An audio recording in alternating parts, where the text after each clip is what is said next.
Beathorn Stadium, you see the pitching coach for the Netherlands, Bert Blijleven, getting ready to go as the Netherlands get set to take on this very dangerous Dominican Republic team. Here's the Netherlands starting lineup. Eugene Kingsale has some major league experience. Charlon Scope is in the Giants organization. Randall Simon, Greg Hallman, Charnal Adriana, Yorendel de Caster, Brian Engelhardt, Kenley Janssen, a strong-arm catcher, and Hanley Stasia is the shortstop for the Netherlands. Randall Simon with some big league experience, as you see, 49 home runs in his big league career. Defensively, we told you about the infield for this Dominican team. How about the outfield? Oh, this is unusual for a team to have so much power and ability in the infield, and yet you see in the outfield not a lot of big names. Tavares with good speed. Guillen, as a teenager, was thought to be the next Clemente. Nelson Cruz, a nice run last year with the Texas Rangers. That's your outfield. Strong arm catcher behind the plate as well in Miguel Olivo. Artificial surface, and Edinson Volquez walks out down for the bullpen, getting ready to make the start. He's a guy that certainly had a mercurial rise last year. Really, Jim, his breakout year. And you see him walking alongside Mario Soto, a pitcher that I coached back in Cincinnati. He's known for an outstanding changeup, and Volquez has that same pitch. That's the breakout year Rich is talking about. 17 wins, more than a strikeout an inning. And he'll get a big start, as Felipe Alou says, in this format. Every pitch, very important. Pitchers are out of pitch count. Volquez, like Ponzon, has to throw a lot of strikes. He's got the same pitch, a changeup, as another certain Dominican starter who's not even in the rotation, and that's Pedro Martinez, who's had a big influence on this staff and on Volquez. Exactly. They refer to him as Little Pedro, and with that changeup that Mario Soto has, Martinez possesses the same one. The difference today in the two pitchers, Volquez much more of a power pitcher than Sidney Ponzon. This is the opening game here in Pool D. Tournament rules, 70 pitches for starters in round one. That goes up into round two and into the championship round. Mercy rule starting after the 7th if you're up by 10. After the 5th if you're up by 15. Major League Baseball replay rule is in effect, and with the fence out here at Beathorn Stadium, we might see that come into play this week. Extra inning rules, you get to the 13th and it's tied, similar to the Olympic rule. And the top line there, the pitch count, that's going to be very important. All the managers have said that is the key to managing in this format. Pitchers are not quite ready like they would be mid-season form. And in Volquez's case, 70 pitch limit. So the key is to throw a lot of strikes early. And should some of these starting pitchers get roughed up early, you're going to see managers pull them before they reach 50 pitches. The reason for that, they can then bring them back in game 3 or game 4 if necessary. So the pitch count is going to play a very big part in this format. And as well, if you've got guys that are specialty guys, 8th inning guys or 9th inning guys, if you're Felipe Alou, if you need somebody in the 4th or the 5th inning, you might have to bring in another starting pitcher to give you 50 pitches at that point. The advantage Felipe has over Rod Delmonico, is in your picture there, the Netherlands coach, his first year at the helm there, is that he has a very deep bullpen. He has 4 or 5 guys out there, 3 of who could be closers for a lot of big league teams. Realistically, this is a double-A team, the Netherlands, trying to beat a team of big league all-stars. That's what they're up against. But when we talked to Rod Delmonico yesterday, he and Bert Blijleven both said in order to beat this team, the Netherlands is going to have to gamble. They're going to have to hit and run. They're going to have to steal bases. Every time they get a chance to score a run, they're going to have to be creative. So this should be fun to watch. I'm looking forward to it.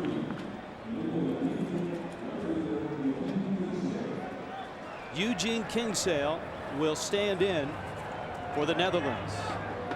He's out of Aruba. The Netherlands, of course, also include the islands here in the Caribbean, the Dutch Antilles. And there's been a lot of major league talent, including Sidney Ponzon, including Eugene Kingsale, that have come from those islands.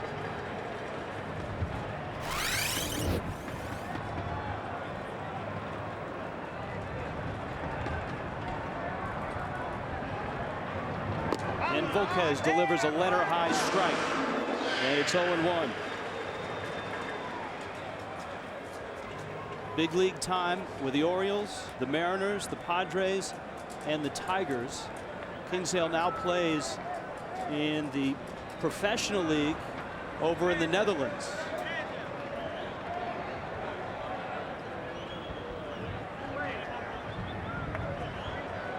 Down the right field line, they had some trouble with a gate. Got it closed, and here comes Volquez.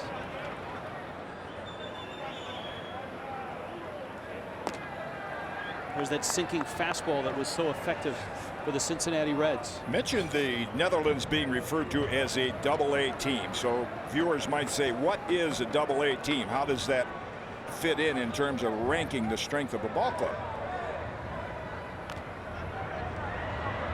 And double-A are usually your young prospects, players with promise. And the Netherlands have a lot of those, as Rod Delmonico referred to before the game.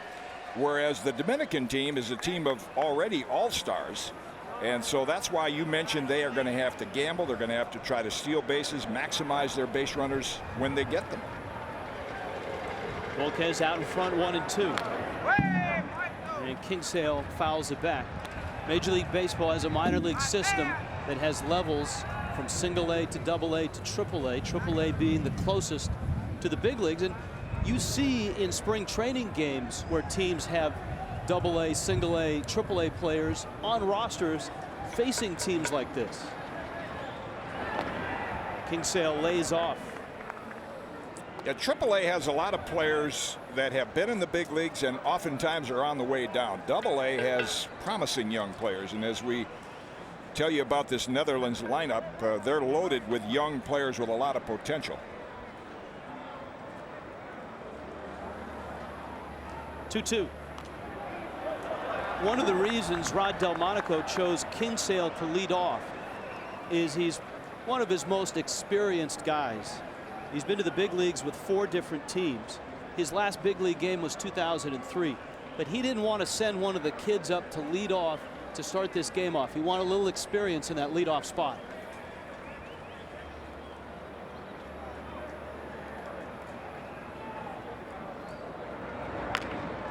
Fastball and a little nubber, and that's going to be a base hit.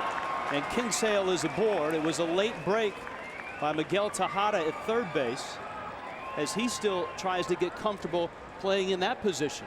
Well, it's already a key at bat by Kingsale, because he took Volquez deep in the count, and then there you see the pitcher could not quite field it, and Tejada not able to reach it as it was deflected. So that's a very good at bat for the Netherlands, started off by Kingsale.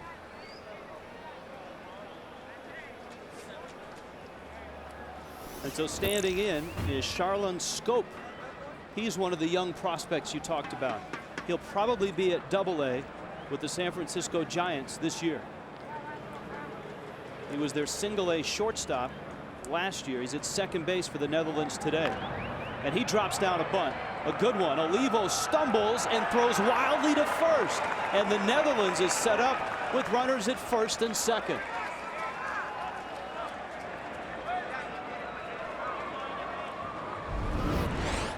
Perfectly placed bunt by Scope.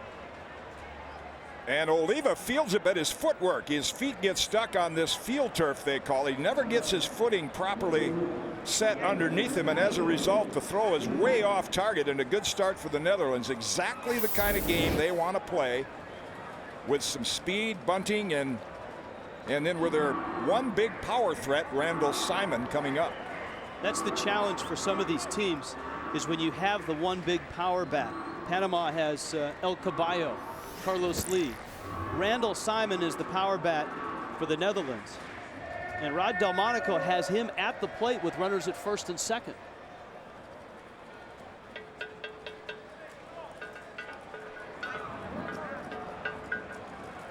So here is Simon.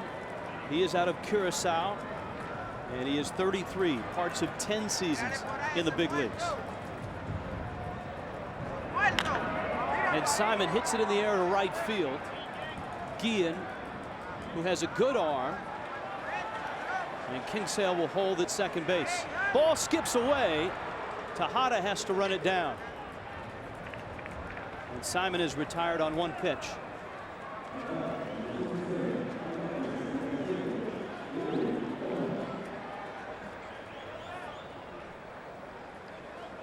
That'll bring up Greg Hallman, the Netherlands center fielder.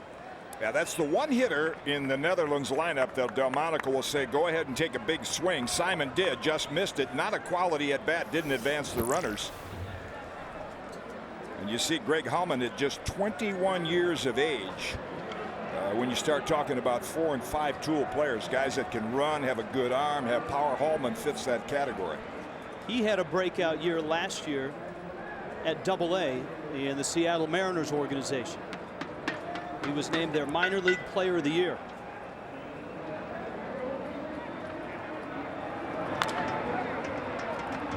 And he fights off a Volquez fastball.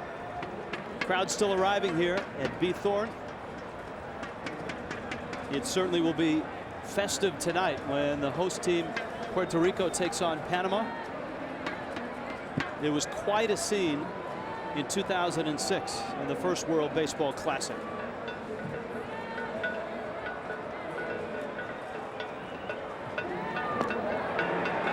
Outside corner.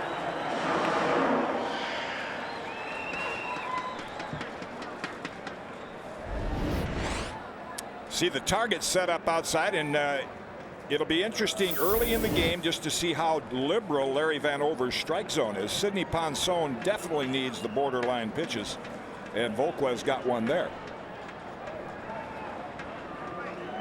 0-2. Fought it off. One thing the Netherlands has accomplished, even without a run on the board, is they have forced Edinson Volquez to throw pitches. Yeah, he's thrown a first pitch strike to every hitter, which if you do that, you're going to get 80% of them out. There's a good pitch moving inside in on the hands of Hallman, but he fought it off. But yet the Dutch hitters have taken him deep in the count.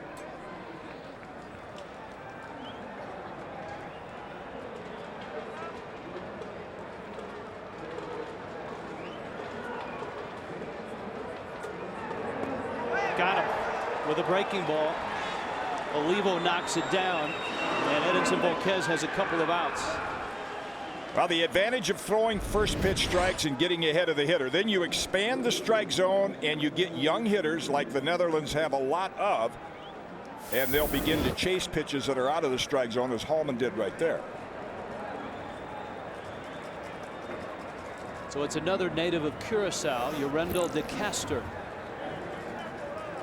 who is in the Tigers, the Detroit Tigers organization.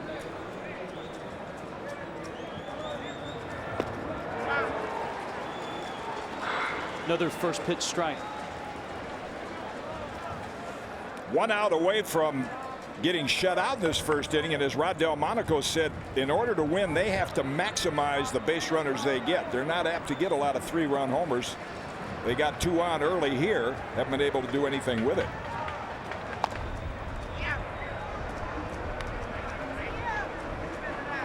One and one. Kingsale open with an infield single. Scope bunting got himself a base hit. The Randall Simon flied out. Greg Hallman struck out. The 1-1 to DeCaster is outside. DeCaster has been to the big leagues for the proverbial cup of coffee. That means you're only up for a day or two.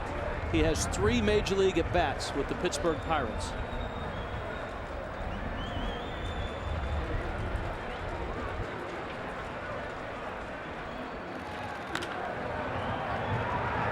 Line foul.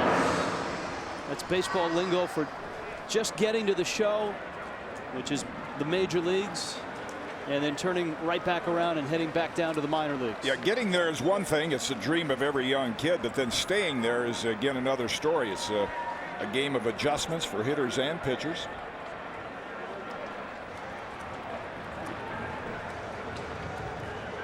DeCaster sitting on a 2-2 pitch from Volquez. And Olivo has to smother it, and so the count is full. That means both runners, Kingsale from second and Scope from first, will be on the move. Even if the Netherlands don't score, they have put Volquez in a situation where he might be looking at about a 3-inning performance. We mentioned at the top of the telecast, 70 pitches is the limit.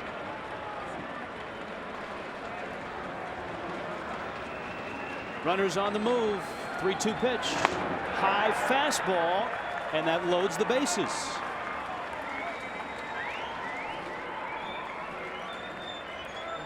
In both dugouts, to help the managers, there is a pitch count monitor. And I don't think Felipe Alou thought that it would hit 19 in the first inning. I asked the umpiring crew before the game today, do they have an idea what the pitch count is? Because if they don't tell them, the manager just leave the pitcher out there. But they have a technical crew that also monitors the pitch count. Mario Soto out right now. I think what you're seeing here in the first inning, Rich, is the Dominican team heavily favored. If you look at this pool, the Dominican team full of all-stars. Then you have the team Puerto Rico, which is also a strong team, and then Panama and the Netherlands, the least experienced. But there's a little more pressure, I think, on this team. They were very loose and animated before the game, but they're expected to win. So a little more pressure right now, I think, on Volquez, and it's showing.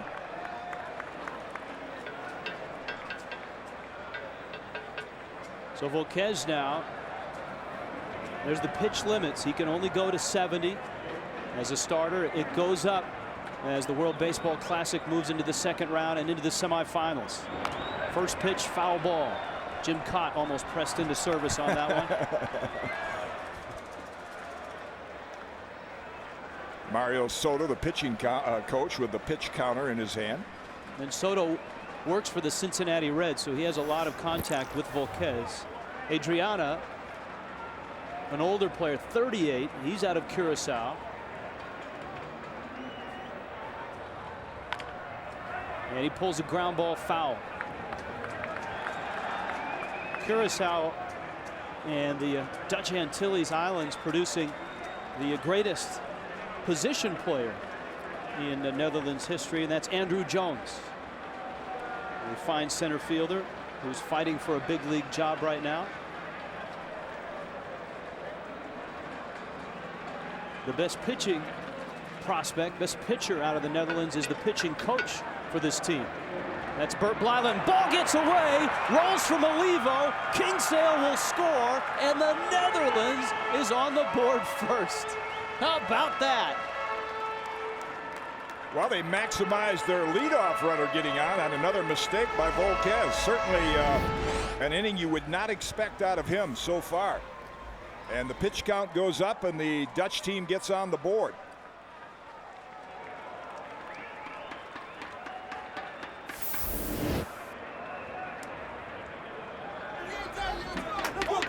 Rod Delmonico told us yesterday, he's the manager of this Netherlands team. He said this is David versus Goliath.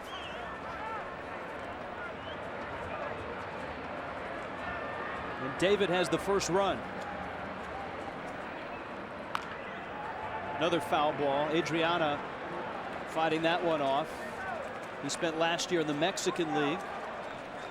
Got to the AAA level with the Toronto Blue Jays organization twice, but has played in a couple of Olympics for Team Netherlands.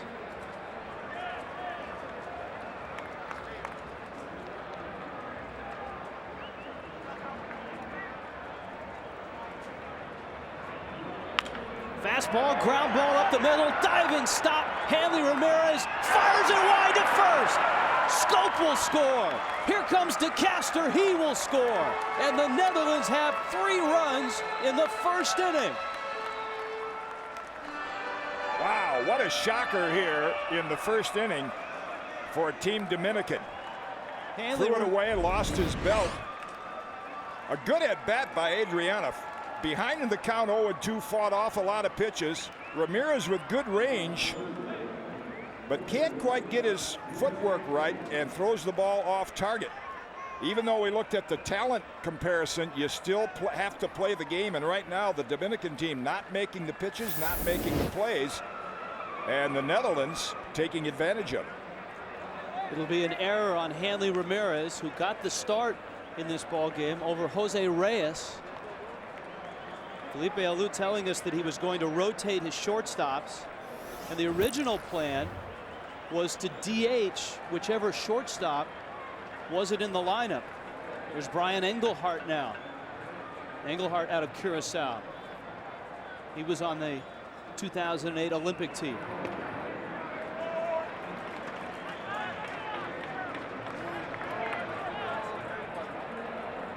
There is Reyes, but Reyes is not DHing because Felipe Alou wanted a better defensive infield.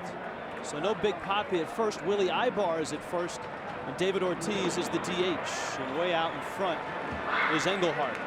Again, Volquez doing a good job. I mean, you tell your pitchers throw strike one, getting ahead in the count. Volquez has done that. But credit the Netherlands hitters that with 2 strikes, they've had some great at-bats, fighting off tough pitches and eventually getting on base. He fouls that one off. Well, we talked about pitch count, and you made the point that if somebody got in trouble, a manager might pull him early before he gets to that 50 pitch limit, which would prevent him from pitching in the next game. Yeah, Felipe Alou has some pretty strong starters lined up, but if he wants to use Volquez again later in the pool here, he's got to limit his pitch count. 0-2 pitches inside. Engelhardt checked his swing. And just to clarify the pitch count for those not familiar, normally in a normal game you will throw about 13 or 14 pitches an inning. If you have a normal inning, get 3 hitters out. And so to look what Volquez has done, he's right now throwing at least 2 innings worth of pitches. This is his 29th, and that's on the ground. That's Ibar at first, who steps on the bag.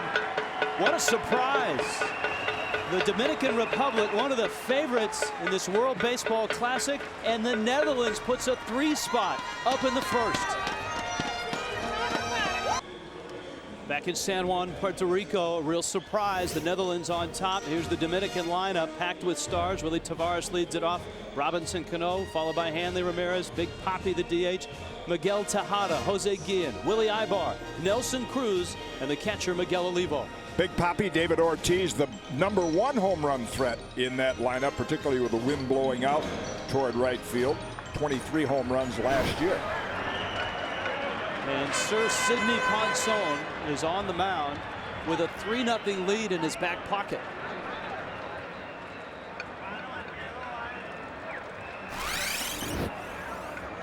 Tavares, an outstanding bunter, and Ponson with a little sinker got a strike. Key inning for any starting pitchers after your team has scored some runs, get them out in a hurry. You want to get the other pitcher right back out to the mound as quickly as you can, and that's what Bert Blyleven, the pitching coach you identified earlier, former teammate of mine, has tried to tell Sidney. That's his combined numbers last year with Texas and the Yankees. Throw strikes like he is here and expand the strike zone. 3 strikes and a little ground ball. No way they'll get Tavares, who runs so well. And so the Dominican inning opens just like the inning for the Netherlands.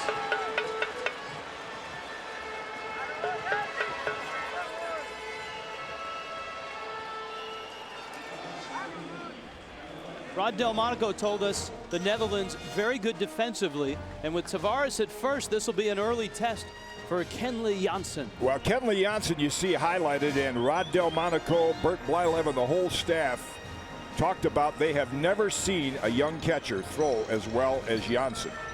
From his knees, he gets it down to second base faster than a lot of big league catchers. Will be tested.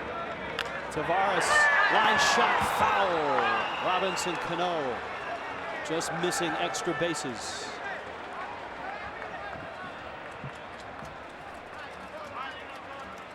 Robinson Cano out of San Pedro de Macorís. In his 5th year with the Yankees.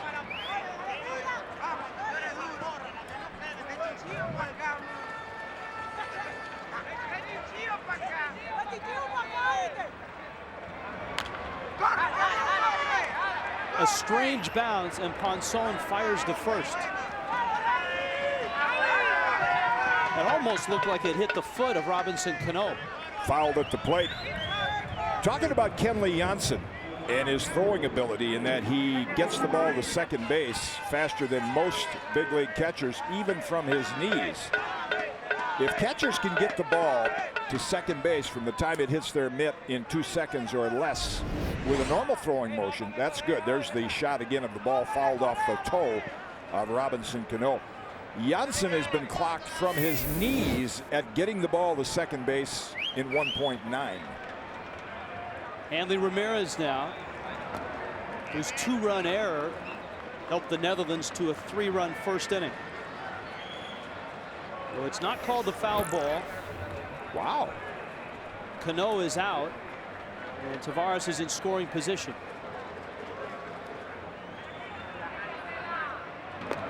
Ramirez is one of the bright young stars in all of Major League Baseball.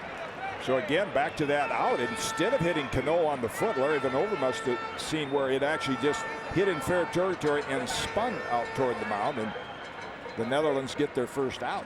Cano got to first, and he had a discussion with the first base umpire, Corey Davis, but didn't win the argument as Ponson misses outside. If you're a Major League scout and you're watching Sidney Ponson, what are you looking for today? Well, you're not looking for a lot of power because he's not that kind of pitcher anymore. I think you're looking at how many strikes he can throw. Is he getting ahead in the hitters? He does not get ahead of Hanley Ramirez, and he loses him.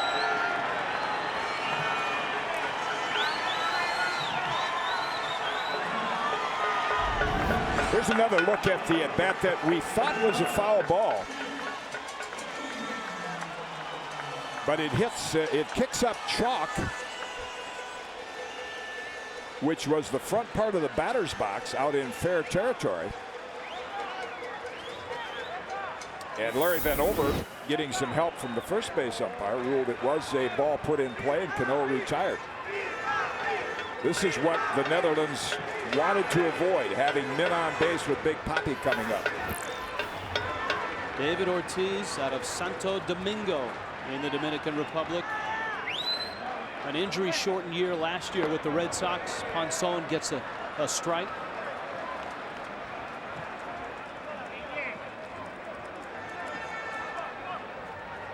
Sidney Ponson, 8 years with the Orioles, and then a variety of teams, 11 years in the big leagues.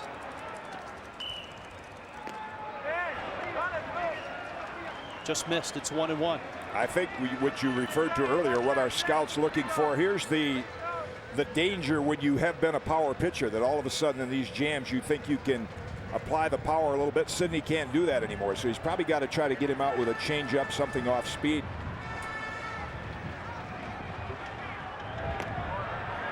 Big breaking ball misses outside, and now he's behind maybe the most dangerous hitter in this Dominican lineup, David Ortiz.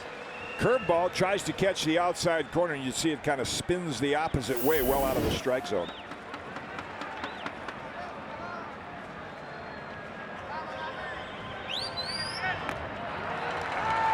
Now it's 3-1.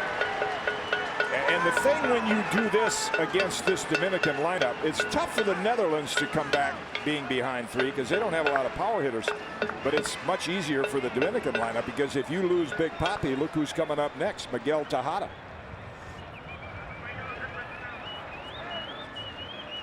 Runners are going on a 3-1 pitch, and a ground ball stopped by the second baseman Scope, who gets it on to first and Randall Simon in time.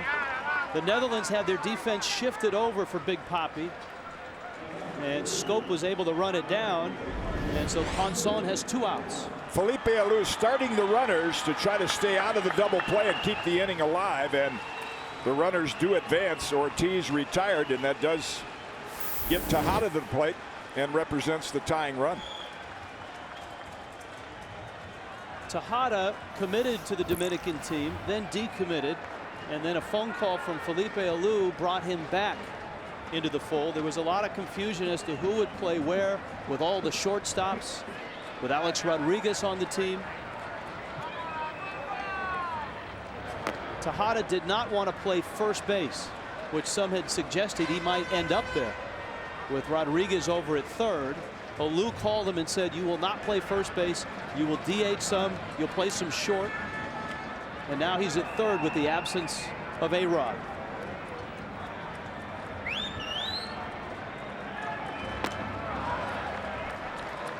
Pretty good pitch, and it's tied. It's 2-0. Pretty potent lineup when you look up and down this Dominican team. And oh, by the way, A-Rod not here, or Pujols, and yet they have a team of all-stars. chopper over the middle. Stacia has it, and Sidney Ponson gets out of trouble in the first. 1 inning in the books. Sir Sidney, indeed. It's 3-0 Netherlands.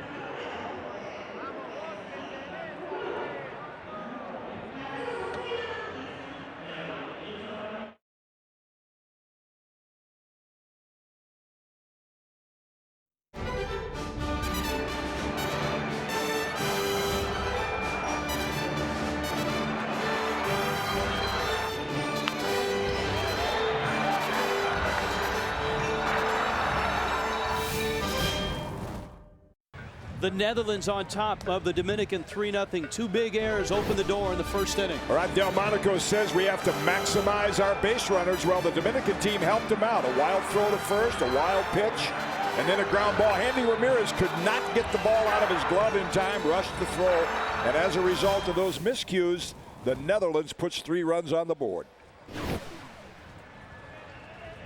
And so Rod Delmonico, who was a college coach, 18 years as the head coach at the University of Tennessee. Now the manager of this Netherlands team. Here's the catcher, Kenley Jansen. And Edinson Volquez misses low and inside.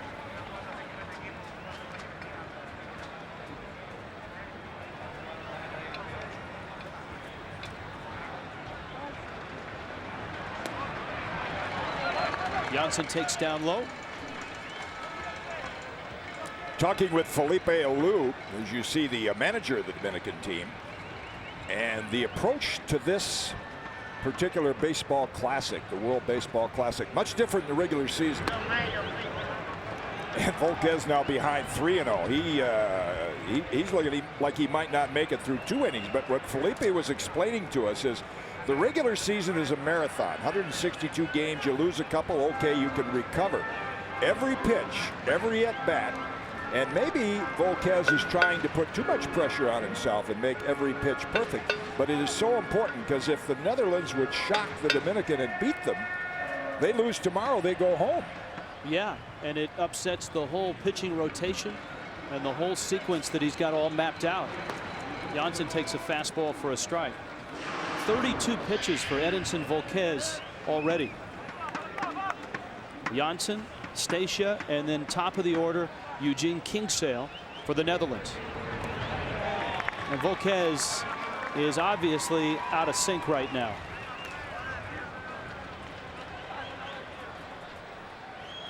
Yeah, and he was a pitcher they thought was as prepared to start this as anyone. He had plenty of innings and plenty of work during the winter. And there's a look at the numbers. 21 strikes, a good strike ball percentage. A lot of first pitch strikes, but he just has not been able to put the Netherlands hitters away. And of course, the team behind him has made some miscues. The Dominican has a Hanley at shortstop. The Netherlands has a Hanley at shortstop. This is Hanley Stacia. And he will bunt, drops it down. Tejada got a good break on it and fires to first in time. And there's the little ball that Rod Delmonico told us about. We have players from all over the world competing in this World Baseball Classic. And we also have umpires from all over the world. Larry Vanover and Eric Cooper, our Major League umpires. Corey Davis and Stéphane Dupont out of Canada. There's Dupont down at third base.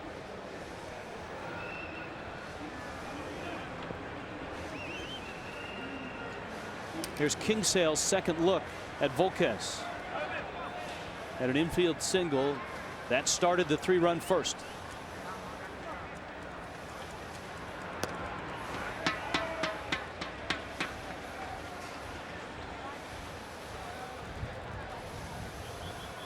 I told you Kingsale is out of Aruba, and so is Sidney Ponson. They both have been knighted in Aruba, which is the highest award you can receive on the islands. They were knighted by the governor. What do you have to do to get knighted? Just be good? Well, I don't know in Ponsone's case. I think you just have to be well known. Yes. Okay. Be successful in your field. Sydney hasn't always been good. Right. The 0-2 is up to Kingsale. Yeah, Volquez, as I look at him right now, is an example of what Felipe told his team, but he's letting it affect him too much. Make every pitch a perfect pitch. And as a result, he's not as free and easy, as relaxed as he normally would be.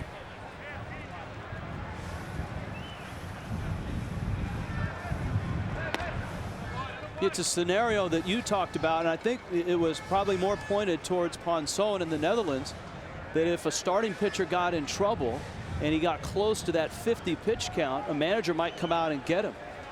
Well, and Volquez is going to reach that point right now, probably at the end of 2 innings. Felipe may have to think about making a change. He's right now at 38. Fastball misses up, and he's gone full to the leadoff hitter for the Netherlands.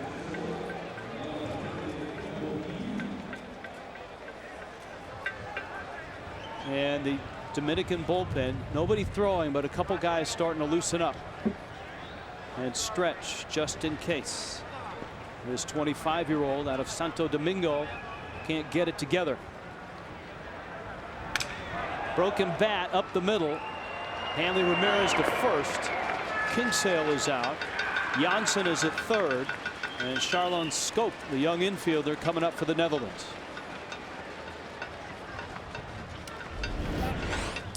Good pitch in on the hands, breaks the bat, advances the runner to third base. And here's a case right here. You see Ramirez with an easy play. A case right here with Tejada not being as experienced at third base.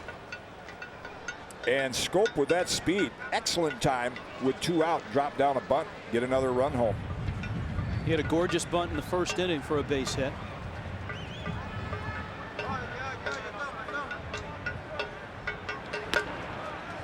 And Volquez misses.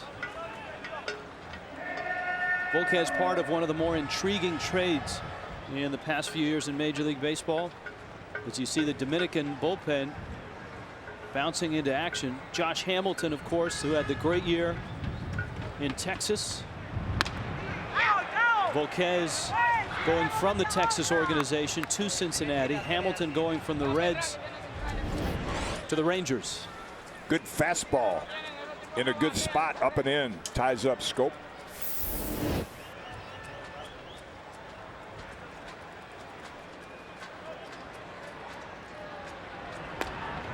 That one misses outside.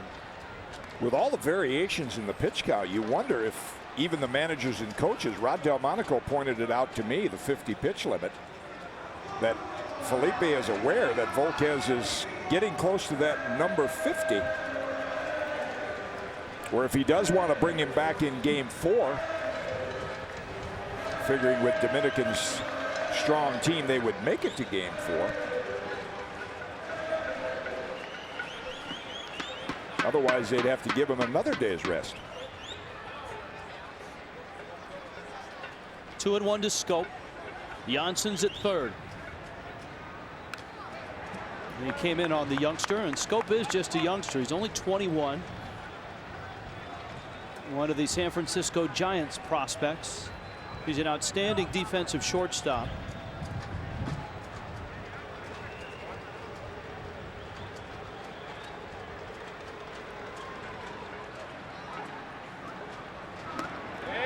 The 2-2 pitch is outside. Maybe the biggest win in Netherlands history in terms of international baseball involved Scope's younger brother Jonathan. He was on the Little League World Series champion team out of Curacao in 2004. Remember when Curacao won the Little League World Series? A drive to right, pretty well hit. Guillen goes back and reaches up and makes the catch. Scope hit it on the nose. Guillen runs it down. Volquez continues to wobble, and the Netherlands out in front of the Dominican. Netherlands on top of the Dominican. Iram Bithorn Stadium in San Juan, Puerto Rico has been reconfigured a bit. They used to have a real short porch and left. Now a much more standardized 404 to center and 375 in the gaps. And Sidney Ponson goes to work on Jose Guillen, Willie Ibar, and Nelson Cruz in the Dominican Republic's second inning.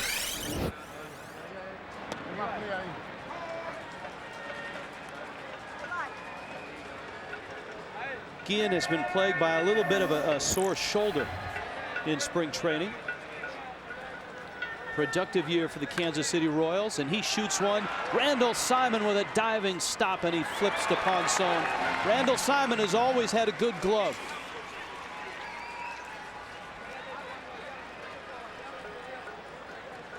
And he makes a nice play. Now, one thing you can do at the corner infield spots, like first and third, you can knock it down, get to your feet, and still have time to get the runner out, as Simon and Ponson did there.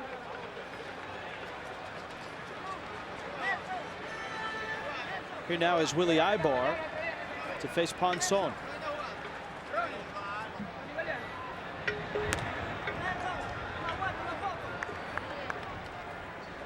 Ibar, who's in the lineup because he's a better defensive first baseman than David Ortiz, was a nice compliment to Joe Maddon's lineup last year when there were some injuries. Ibar filled in for the American League champion Tampa Bay Rays. You notice Ponson is getting the ball right back on the rubber, wants to work quickly. I have a feeling he got a little suggestion from his pitching coach Bert Blyleven between innings. The game has a very sluggish tempo to it right now, and the starting pitcher dictates the tempo of a game. And you've got a 3-run lead. You want to get it. There's the Dutch master, the most famous Dutch pitcher. Should be, and I think someday will be, in the Hall of Fame. Ibar fouls it off. Blyleven was born in the Netherlands, moved to Canada when he was 2, moved to Los Angeles when he was 8. There you see Bert's numbers, 287 wins, and known as having probably the best 3,707 strikeouts, and a lot of them with that devastating curveball. That one's into right field, and Ibar has a base hit.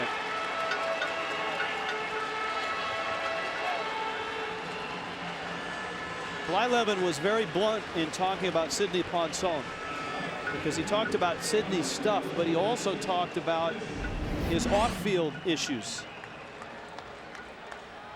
Not a bad pitch right there, just a little out on the end of the bat, but too high. When you're Sidney Ponson, you're ahead in the count. You want that ball more down around the knees. And what Rich is talking about, Sidney, so much potential when he came up, but a lot of off-field incidents. But supposedly this winter, knowing what's at stake, lost some weight, is a family man now, trying to be impressive and hope that scouts will sign him to a big league contract. And both Blyleven and Rod Delmonico said Ponson has been an absolute leader for this team. There's Nelson Cruz.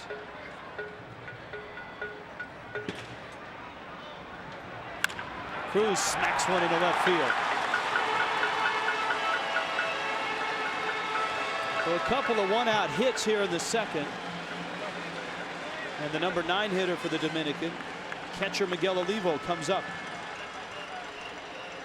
But again, if you're not a power pitcher and you're a sinker ball pitcher, the only thing you can do is get him to hit the ball on the ground. But you're looking at a powerful lineup of guys that hit the ball on the ground hard, and with this field turf, which is not quite like AstroTurf, but it plays fast, and there's just no chance for the third baseman or the shortstop to move laterally and knock that down. It's a fast track. Miguel Olivo, a free swinging catcher, is one of the toughest players in Major League Baseball to walk, but he does have some pop. He runs well for a catcher. Boy, the catchers hate to hear that, because they're not usually blessed with great speed.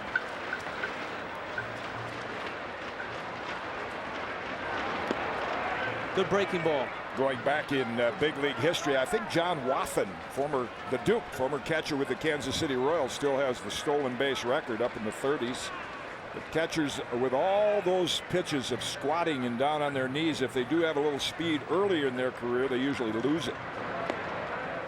Or they move to a different position like a Craig Biggio did with the Houston Astros.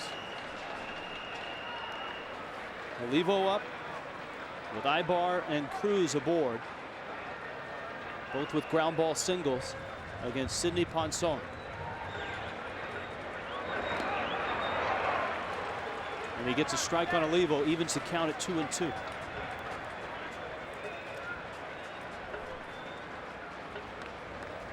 Olivo hit 12 home runs for the Kansas City Royals last year.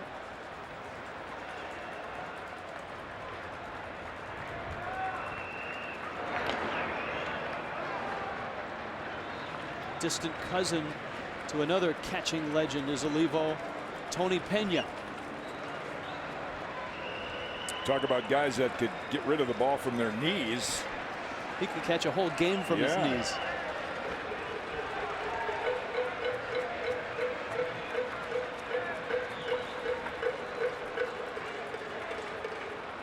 Two. Line drive, Scope dropped it. Out there. A double play. Scope did not drop it on purpose, but he gets the double play. And Sidney Ponson wriggles out of the second inning. And the Netherlands still on top, 3-0. Should be quite a week here in Puerto Rico. Little League team is out with their uniforms on to watch the World Baseball Classic, and a surprise here, the Netherlands on top of the Dominican Republic. Edinson Volquez still in this ball game. His pitch count getting close to 50, and he misses on a breaking ball to Randall Simon.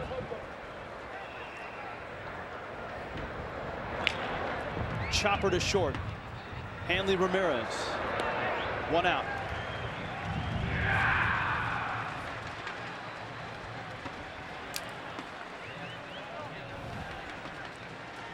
The Dominican bullpen, we've seen some activity down there. And Rafael Perez, a lefty, is getting ready.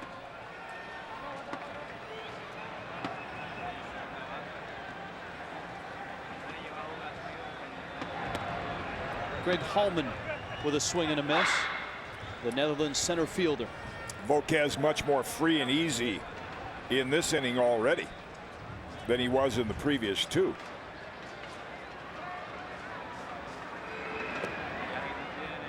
The key at any time, whether you're playing in a format like this where 2 losses and you go home, or even during the regular season for a big league player, is to be intense without being tense. But you sense in Volquez's case early in this game there was much more tension. You also got a sense, just being around the Netherlands team the last couple of days, there wasn't a lot of tension. That they knew they didn't have a whole lot to lose. But there was a little bit of confidence when you talk to Bert Blyleven and Rod Delmonico. They like this team. Hallman swings and misses at a breaking ball. Delmonico quoted before the series began that he wanted to make sure he paid attention. There's an excellent pitch by Volquez right there, getting ahead. There's that Pedro changeup or circle change, and Hallman well out in front. Is that he wanted to make sure he managed his team and not become a fan, because he's going to be looking at all these all-stars playing against him.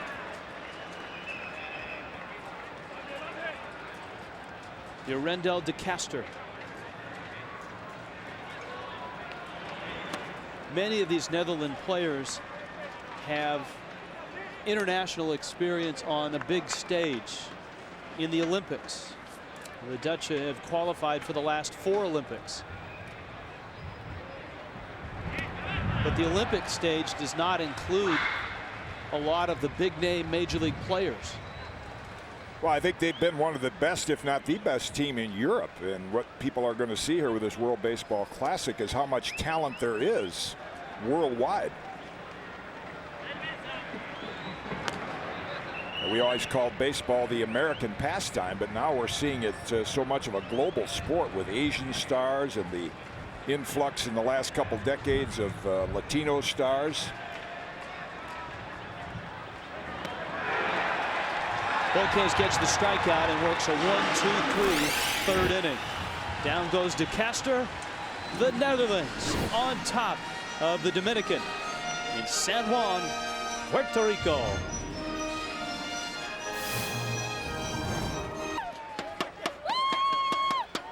Dominican fans trying to get their team going right now. The Netherlands on top, 3-0, bottom of the third, top of the order for the Dominican. Willie Taveras, one of the best bunters in the major leagues, takes a breaking ball from Sidney Ponson. Taveras, Robinson Cano, and then Hanley Ramirez here in the third.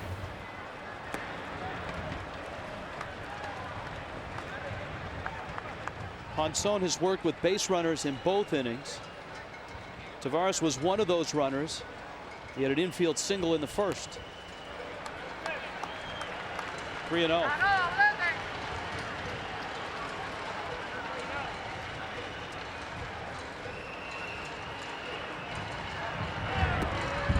And he lost him.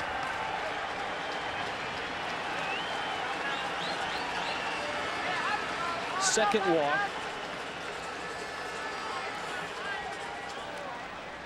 Now the Netherlands bullpen gets going. And you're going to see Rod Delmonico, I think, right now, especially if that leadoff walk, play every inning as if it were the 9th inning. I mean, he did not expect to have a 3-0 lead here in the third against Volquez in the Dominican. And he has some bullpen pitchers down there, he said, that have a lot of different arm angles, a lot of different looks. And if he can just get an inning out of each one of them and try to protect this lead, that's what he's going to try to do. Robinson Cano takes a strike.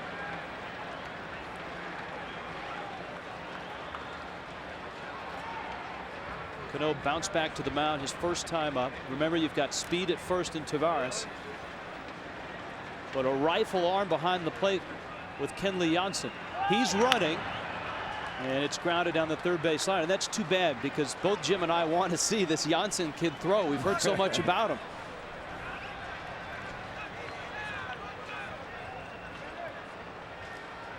He's in the Dodgers organization.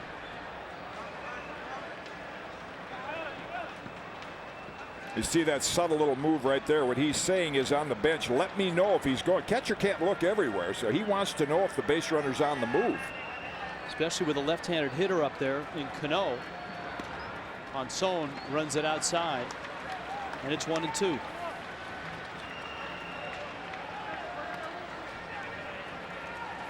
You know, with all the shortstops that the Dominican Republic had, Cano has been sitting at second base for the last 3 weeks, pretty comfortable there. Lines it down the right field line, and that's a foul ball. When Alex Rodriguez was here, he was at third. You had Tejada working out with Reyes and Hanley Ramirez at short. Well, Robinson Cano has looked pretty comfortable and relaxed at second base since he's come up as a rookie with the New York Yankees. His dad naming him after Jackie Robinson. Runner goes. Ground ball up the middle. Scope to Simon. And Cano is out. Willie Taveras, though, in scoring position.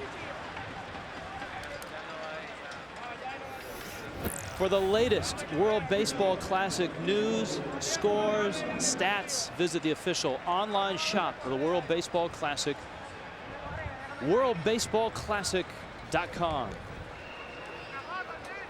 Iram Bithorn Stadium holds close to 20,000. They expect a big crowd tonight when Puerto Rico takes on Panama.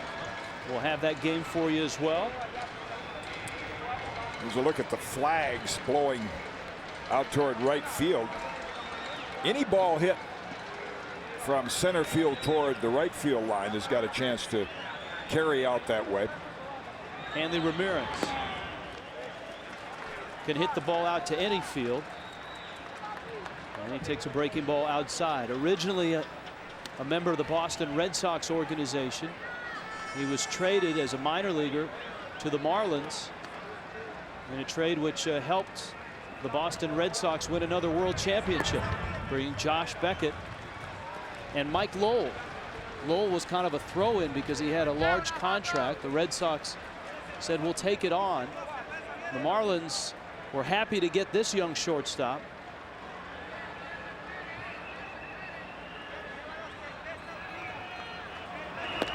He is yet another example of how that position has changed with Alex Rodriguez when he was there. Now Derek Jeter, of course, Cal Ripken moved over from third to short. Shortstop used to be a position for little guys, and now you're seeing big, powerful hitters play shortstop.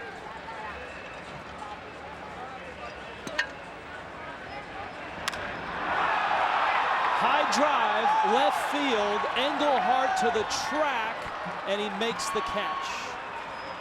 Ramirez just got under it, and maybe that breeze that Jim talked about may have held that one up to left just a bit. Got the green light on 3-0, and I think what you're seeing from Felipe Alou here, he started the runner even down 3 runs. He wants to stay out of the double play, have base runners, and every hitter in that lineup has home run potential. So just the opposite of the Netherlands team that wants to put things together with a few singles. He's hoping to get that long ball and get him back in the game. Ramirez just missed that one. Now Ponzon has to face David Ortiz for the second time. He's got first base open, though Miguel Tejada on deck is no picnic, and there's the infield shift for Big Papi. With the second baseman playing short right field and the shortstop actually on the second base side. Ground ball, Scope to his right, on his knees, got him! Nice play. Charlon Scope, the 21-year-old second baseman for the Netherlands, and Sidney Ponzon survives another inning. And the Netherlands, what a surprise this would be. The Netherlands on top of the Dominican 3-0. Edinson Volquez is no longer in this ball game. Felipe Alou goes to the Dominican pen, and he brings out a pretty solid lefty in Rafael Perez. Yeah, they had a good year with the Cleveland Indians last year. Trying to match up against some of the left-hand hitters that the Netherlands have. Pedro Martinez was also throwing down in the bullpen. And he continues to throw, which makes it look like maybe Perez would be in there to try to get through the lineup with a couple of left-hand hitters, and then bring Pedro in to try to keep this lead at 3, or deficit in the Dominicans' case at 3. Charnal Adriana, the designated hitter for the Netherlands. And Brian Engelhart and Kenley Jansen. 6, 7, 8 in the Netherlands order. Adriana put the ball in play back in the first inning. One of the big plays in this game. His ground ball up the middle. A diving stop by Hanley Ramirez, the Dominican shortstop. He threw it away. And he'll test Ramirez again. He throws this one away. A collision, and holding on is Ibar.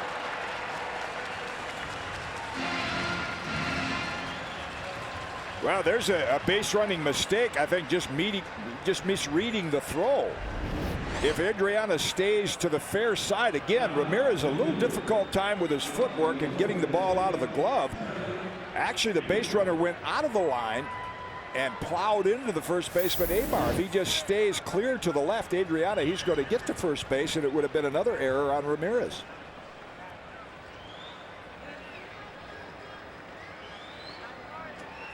Brian Engelhart now.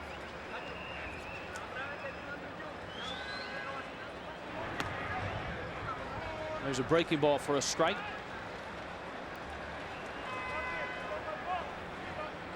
Engelhart bounced out back in the first. He's a guy that's playing in the Dutch major leagues. There are 6 Major League Baseball academies over in the Netherlands, and they do have a professional league, something that they call the Dutch major leagues.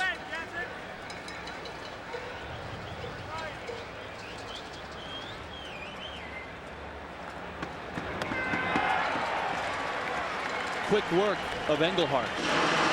And that's why Perez is in there. Neutralize the left-hand hitter. Now, as a base runner, you're taught, should be looking right now at the first. When you see the first baseman go to the foul side, you need to run to the fair side. And instead, Adriana ran right into the throw and actually helped the Dominican team get an out.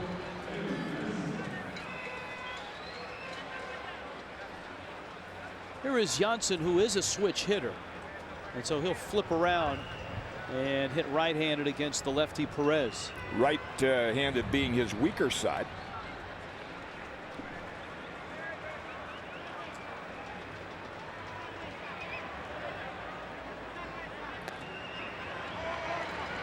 You mentioned the academies in the Netherlands, and as my former teammate and their coach Bert Blyleven, I'm also of Dutch ancestry and hopeful of going over there this summer and working at some of those academies with pitchers. 6 academies in the Netherlands. Rod Delmonico has been over there and has said the pro leagues over there and the academies, there's very good position players. The pitching is one area where there's not a lot of strength, because a lot of those pitchers are over here in the minor leagues or in the major leagues. We'll see one of them in the second game the Netherlands plays that you cover a great deal during the season. Rick Vandenherk.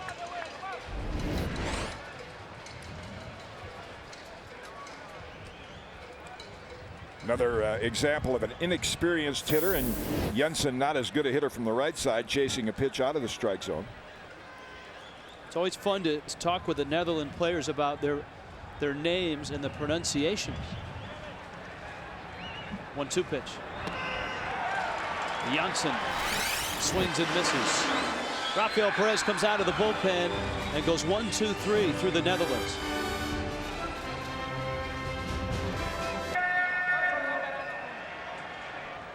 Sidney Ponson and the Netherlands right now shutting out the Dominican Republic 3-0 in the bottom of the 4th. His pitch count, Jim Cott, right at 49. And probably looking at his last inning, 70 being the maximum they can throw here in the first start. So he's got 21 to play with. Rod Delmonico, the manager, Miguel Tejada, Jose Guillen, and Willie Ibar scheduled here in the 4th inning. The Netherlands got 3 runs in the first. Ponson has had base runners in each inning. A drive to right, pretty well hit in the corner and gone. Miguel Tejada sneaks one out, and the Dominican is on the board.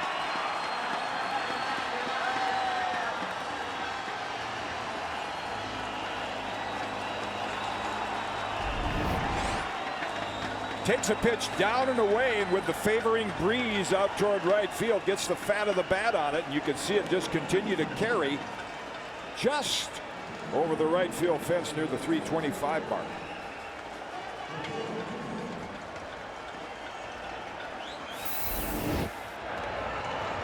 Now Guillen takes a breaking ball for a strike.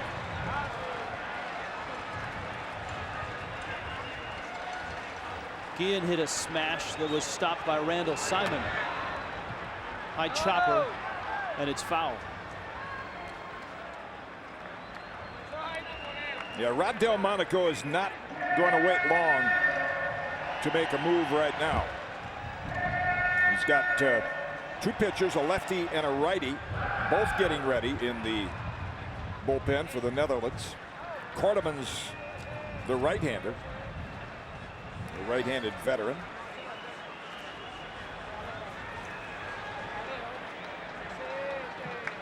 Talking it over with Bert Blyleven, how they might want to match them up.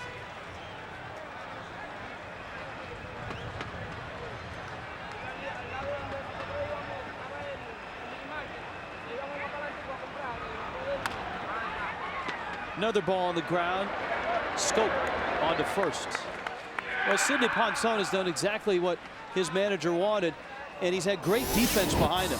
Yeah, it's not always the runs you drive in, but the runs you save or give away. The Dominican team has given away some outs, and on the other hand, the Netherlands team comes up with some good plays. And unintentionally, Schoop Scope drops that one, turns again into a double play, and then with David Ortiz at the plate in short right field from his knees, makes another fine play. Ibar goes after the first pitch. DeCaster, Stacia, the shortstop, makes the play. And Ponson gets 2 quick outs after the home run. And just for fans that wonder why we're talking so much about the pitch count, and as a former pitcher, I'm not a big fan of it. But they have to be. Both managers know they have to protect the pitchers in fairness to their organization. So when the big league season starts, you know, they're not quite in mid-season form, and that's the reason you see the pitch counts in the World Baseball Classic. Here's Nelson Cruz. But in Sidney Ponson's case, he does not have a big league organization. This, for Ponson, is an audition of sorts. And I have to say that so far he's passed the audition. Well, he has. I mean, he's nibbled a bit. A couple 4-pitch walks. That's, I think, what everybody's looking for. Is he going to throw strikes since he's not a power pitcher anymore? And you see the curveball there, and immediately went down to his pant leg. Could not get a good grip on that curveball. Ball's a little bit slick. Sneaks a fastball by Cruz. The pitch count for the World Baseball Classic. First round starters 70 pitches. Second round you can go 85. And the semifinals and the finals, of course, at Dodger Stadium, 100. Breaking ball. Sidney Ponson gives up a solo shot to Miguel Tejada, then gets 3 outs and protects the lead. We've played 4 in Puerto Rico. The Netherlands on top of the Dominican.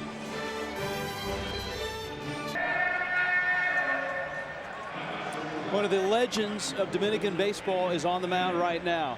Pedro Martinez comes out of the Dominican bullpen, and he's a guy that's auditioning for a big league job as well. Last year, an injury-shortened year with the Mets. But of course, an incredible career. 3-time Cy Young Award winner. 7-time All-Star. And he comes into the ball game trailing 3-1. Hanley Stacia, the shortstop, the number 9 hitter for the Netherlands. And the reports watching Pedro in his last start, everybody very impressed. See, Pedro is one guy, he can add and subtract. He doesn't have to have the power that he had in his younger years to be effective. He is an intelligent pitcher with an excellent changeup and a good idea of how to work hitters. You see, even that pitch, I mean, so close. I knew scouts that would go to games in his heyday that would use his pitching pattern to scout the opposition. They said, he's the guy, we want all of our other pitchers to pitch the way that he does. Chopper over the middle. Hanley Ramirez cuts it off.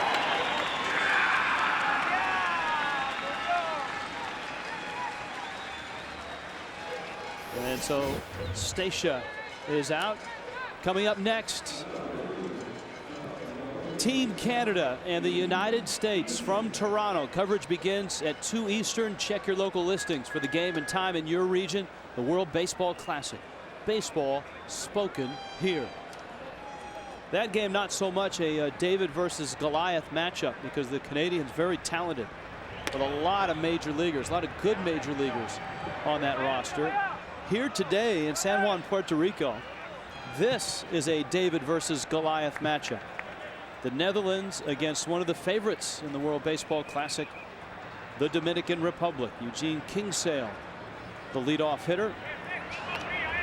And he pops up a bunt. Olivo dives and doesn't get it. And Kingsale is aboard for the 2nd time.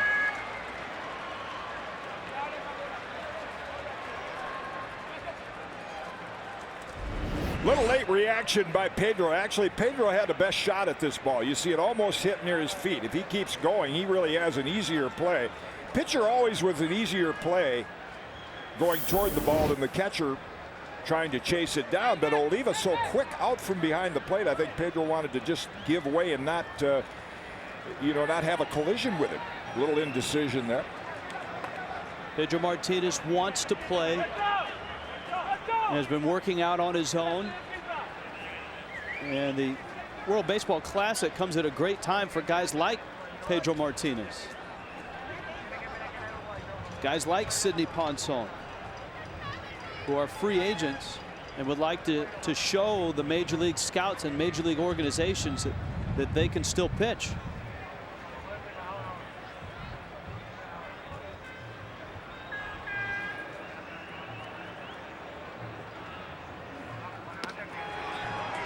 You brought up something that I hear from hitters all the time that face Pedro Martinez, and that is how intelligent he is, how smart he is.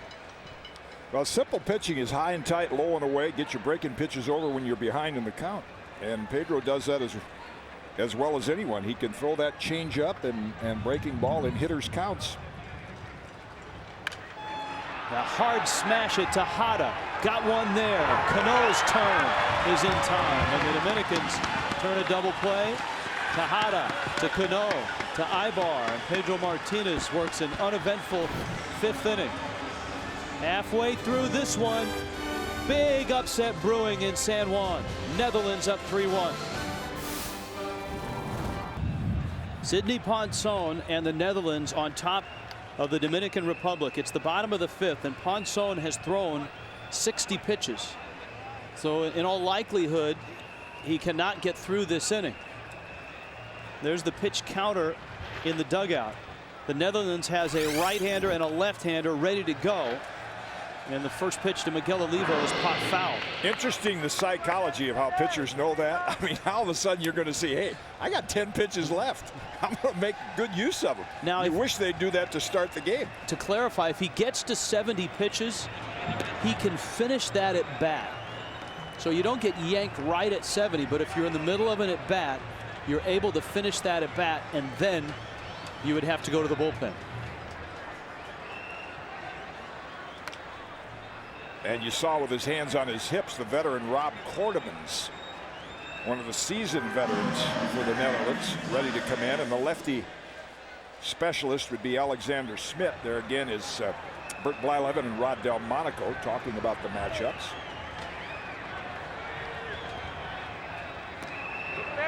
Oh, Ponson, a little changeup of his own, almost caught the corner.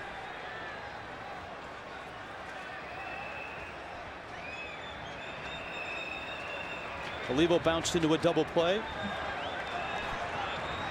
Check swing and no swing.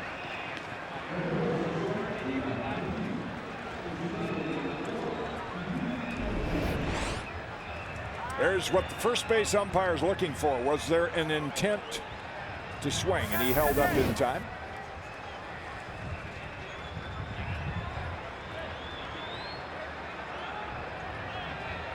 Three-two pitch smacked in the middle. A base hit. Hallman cuts it off. Olivo has a hit.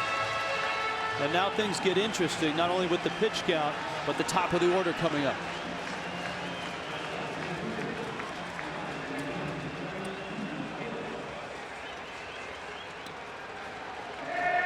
Willie Tavares, an infield single and a walk.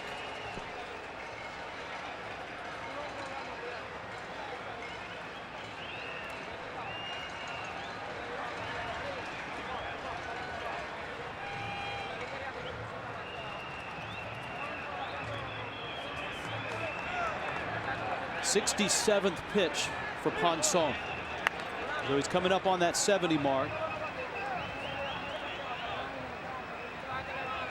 And unless Tavares puts it in play early, this is Sir Sidney's last hitter. When you mentioned Tavares being an excellent bunter, which he bluffed a bunt there, you would expect him to try to do that with all the power hitters coming up behind him. That would get the lead run to the plate. Got Cano coming up next.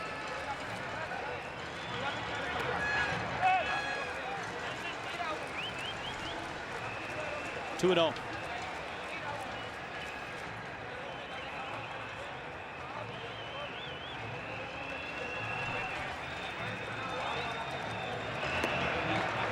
And Ponson has fallen behind 3-0 to the leadoff hitter for the Dominican Republic.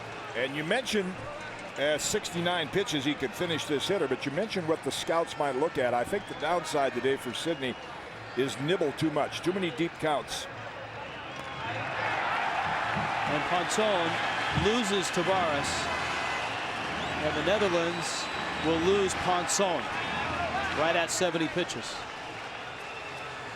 Yeah, a veteran pitcher like Sidney, the one thing I expected to see out of him with the lead is to challenge hitters more. You know, the less stuff you have, the more you have to challenge hitters and get ahead. He hasn't done that. Now he's going to put the relief pitcher coming in here with nobody out and 2 on in a tremendous hole.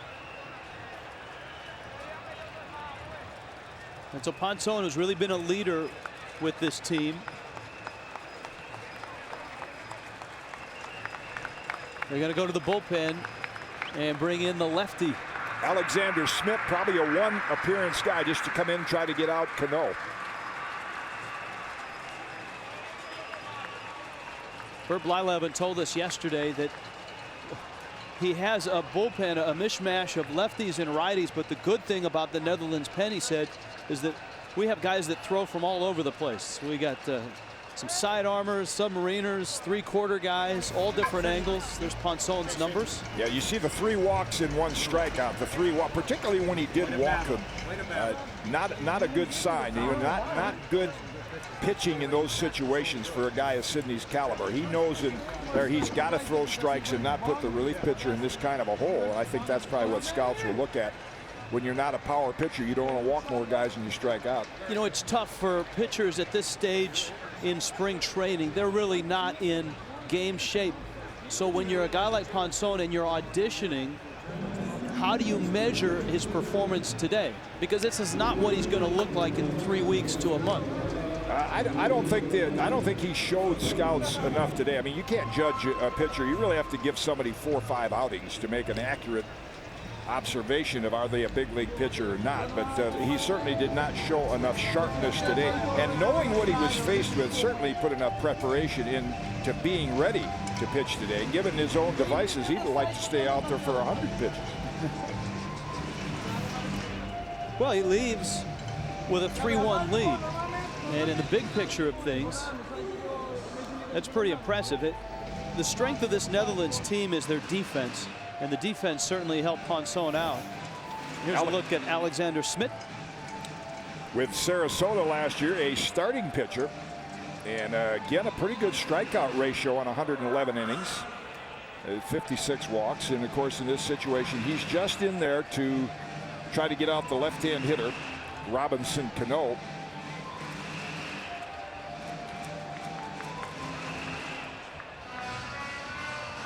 Of course, Rod Delmonico could also gamble and say, let him face Hanley Ramirez, and you have another lefty coming up in David Ortiz. So with a 2-run lead, you do have that luxury, but I think you're going to see Delmonico play all of these innings now like they're the 9th inning and try to match up hitter and pitcher 1 at a time. Dominican fans have been quiet from the very start of this game. That's because the Netherlands got 3 runs in the first. And Ponson wobbled but did not fall over and kept the lead. He delivers it here in the 5th.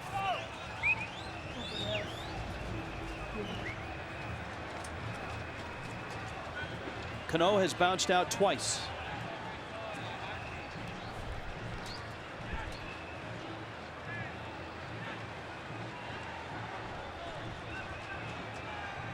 And Smith certainly would like a ground ball here. Cano shortens the bunt, and Smith wheels around. I think he was just trying to see if Cano would tip his hand. That's exactly right. You saw Janssen come out and give a sign. They put that little bluff pickoff move on just to see if Cano would commit and show bunt, and he did.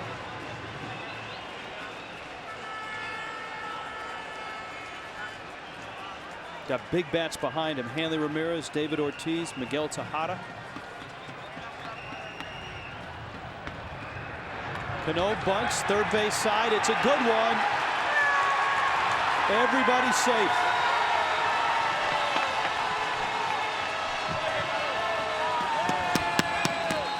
A big mistake by the third baseman DeCaster. Either that or the Netherlands had a specific play. I mean, this is a ball the third baseman has to field. On this fast track, you'll see in your picture, DeCaster will immediately retreat, and there's no way Smith can get to that ball.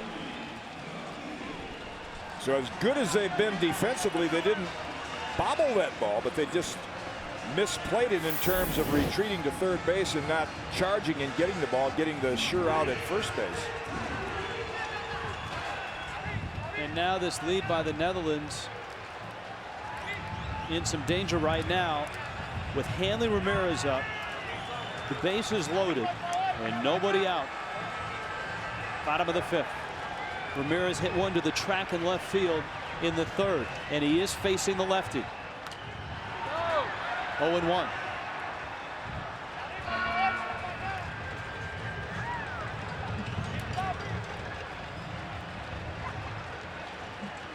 Lineups, the guy hitting behind you oftentimes affects who you get to face. So here Hanley Ramirez gets to face a left-hander because David Ortiz is on deck. Delmonico wants to leave the lefty in the game to face him.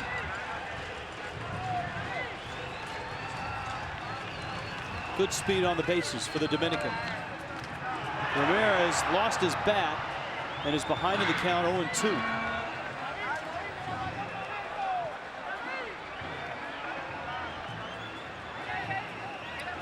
Here's where you have to trust your catcher. You have a good defensive catcher in Janssen. You're ahead in the count 0-2. And you'd like to have the confidence to throw a couple pitches down in the dirt, or you could opt to throw one, you know, up around the bill of the cap. Anything out of the strike zone to get Ramirez to chase. There's one area that Hanley Ramirez has struggled in his 3 dynamic years in the big leagues. It's this, and that's hitting with runners in scoring position. 0-2. Ramirez has been the leadoff hitter for the Florida Marlins, and a great one.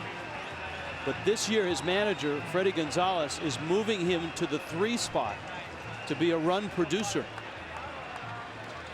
He tried that last year for about 3 weeks, and it did not go well.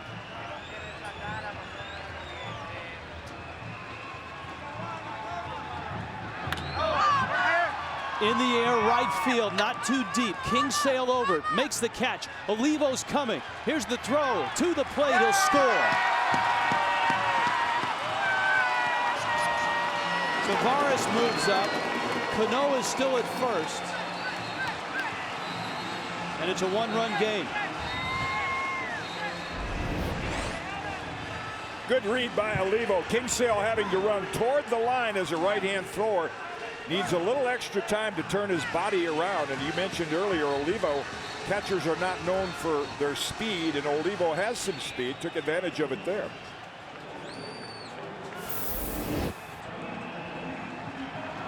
And so Smith gets an out, gives up the run, but here's the matchup that Delmonico wanted. He wanted the lefty still in there to face Ortiz.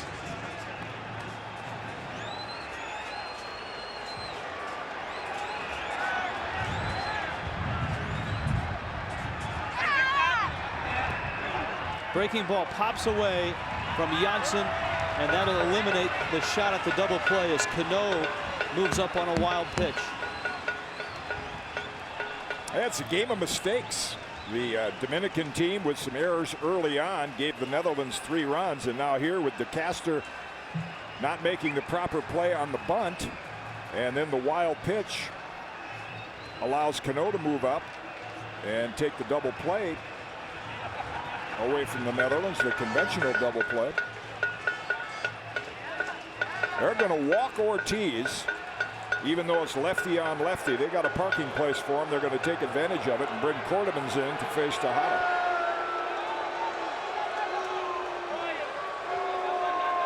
Tejada has a home run and is 1 for 2 in the ball game.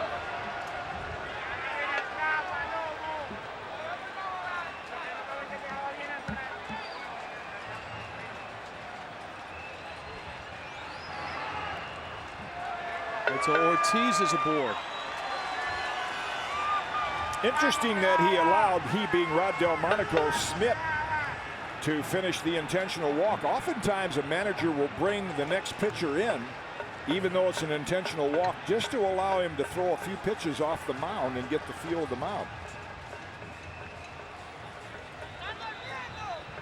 So Delmonico, who took the University of Tennessee to 3 College World Series, is out, and he'll make a pitching change. The Dominican threatening will return to San Juan after this.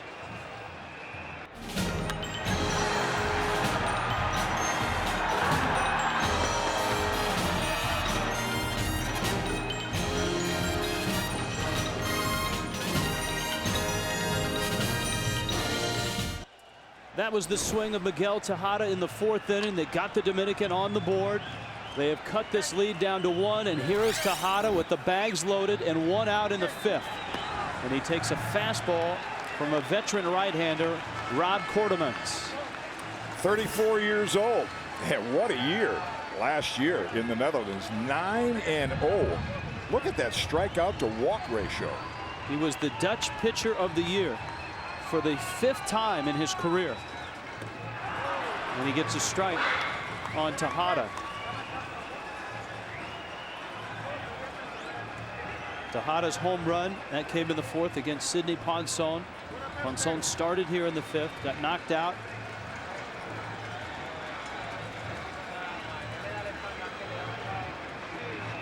Quarterman's looking for a ground ball with the bags loaded. 1-1 to Tejada. Breaking ball, ground ball, got it out there, crossed the diamond. De Castro gets the double play, and the Netherlands holds on to this lead. Yorendel De Castro to his right, stays on his feet. The Netherlands still leads the Dominican by a run.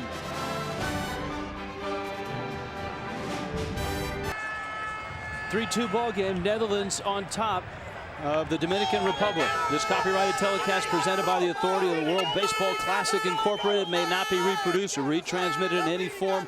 Accounts and descriptions of this game may not be disseminated without the express written consent. Randall Simon against Pedro Martinez. Pedro Martinez into his 2nd inning in relief. Randall Simon, the number 3 hitter for the Netherlands. And what is shaping up to be a huge upset. If the Netherlands were to beat the Dominican, they would send one of the favorites to win it all into the loser bracket. Simon fouls it back. Obviously a long way to get there. But Jim Cott, the way things have unfolded, the Netherlands has taken chances. The defense that Rob Delmonico told us about has been a huge factor.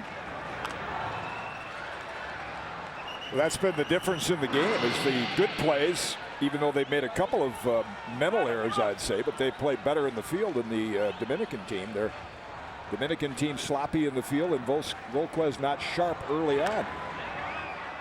Simon takes a big hack, and Tejada makes the play. One of the things Pedro Martinez is known for is his changeup. Now, if you look at that, it's like if you say, hey, Rich, how's life going? Okay. So it's okay, and that's where the circle change came from. You take the baseball, and you put it back in the palm of the hand with that particular grip, and that's what's called the circle change. The gold standard for the circle change in the last 25 years was the Dominican pitching coach, Mario Soto. And that's been a theme throughout all Dominican pitchers in the last 15-20 years. Pedro has perfected it. That's why he's been able to continue to pitch without the good fastball. And Mario Soto actually learned it from longtime minor league Cincinnati Red pitching coach Scotty Breeden. There's Mario, who back in the early and mid 80s was as dominant a pitcher in the National League as there was. We saw Edinson Volquez, whom Soto has worked with the Reds. Johnny Cueto is the scheduled Game 2 starter. He's also Cincinnati Red property, and Soto taught him that circle change. Mario said when he came up to the big leagues, his first appearance, Johnny Bench was the catcher. Bases loaded, 3-2. And Bench kept putting down 1-1-1, which is the sign for a fastball. 1's fastball, 2's a curve, 3's a slider. Wiggle your fingers for a change. And finally, Bench went out to the mound. He said, what do you want to do? He said, I want to throw a changeup. Bases loaded, 3-2. You want to throw a changeup? Yes, I do. And he threw one. That pitch just out of the strike zone and got a strikeout with it.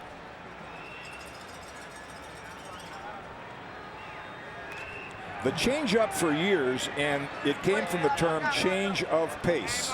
So your fastball is your hardest pitch, and then to change the pace, to slow it up, was where the changeup came from. And it was always used when the hitter's count was 2-0 or 3-1 to try to get him out front. In recent years with guys like Pedro and Soto, it's a strikeout pitch.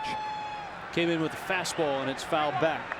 Greg Hallman at the plate, the Netherlands center fielder.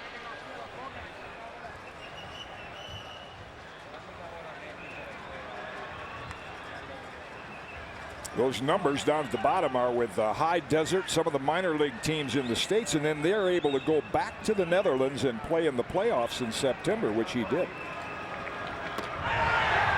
Pedro strikes him out. Boy, there's an example of the intelligence and the ability to subtract and add by Pedro Martinez. Just a little bit extra on this fastball, and Hallman, with maybe a little bit of a long swing, can't catch up with it. Great combination, even at his age, and with what he's been through, of power and control.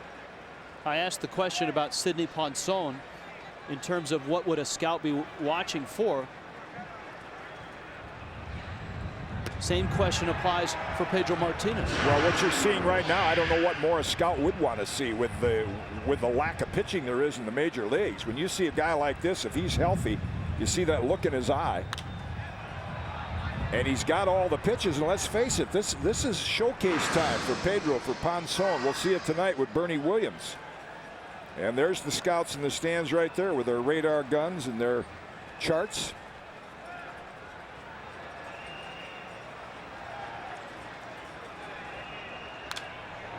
Oh, 2 pitch is fouled off. Yorendel de Castro, the third baseman for the Netherlands.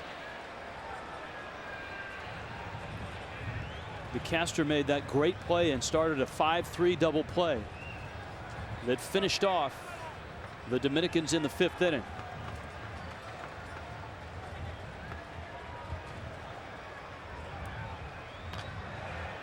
Little tapper, and it's a foul ball. For those of you around the world that do not keep score, or who have never kept score at a baseball game, the positions are numbered. 5 is the number that corresponds with DeCaster when he's in the field at third base. Pitcher 1, catcher 2, first base 3, second base 4, third base 5, shortstop gets the 6, and then you go left, center, right with 7, 8, 9. And so a ground ball to short, when he throws the guy out at first, would be scored 6-3.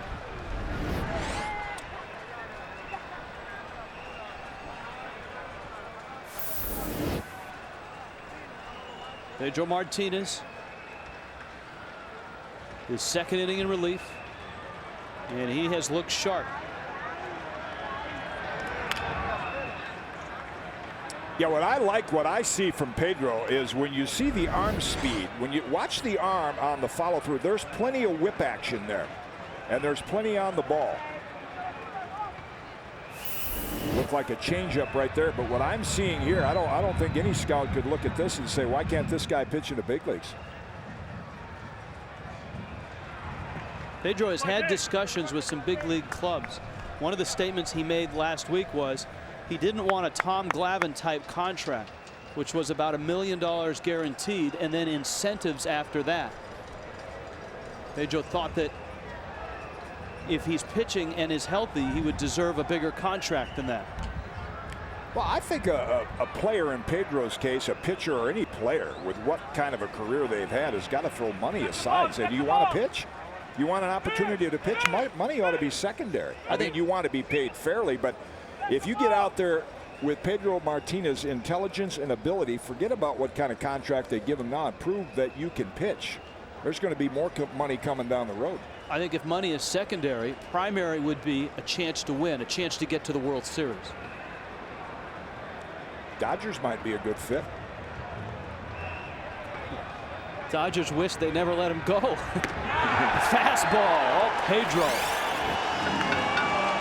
He can still bring it. Pedro Martinez, one of the great legends in the Dominican Republic.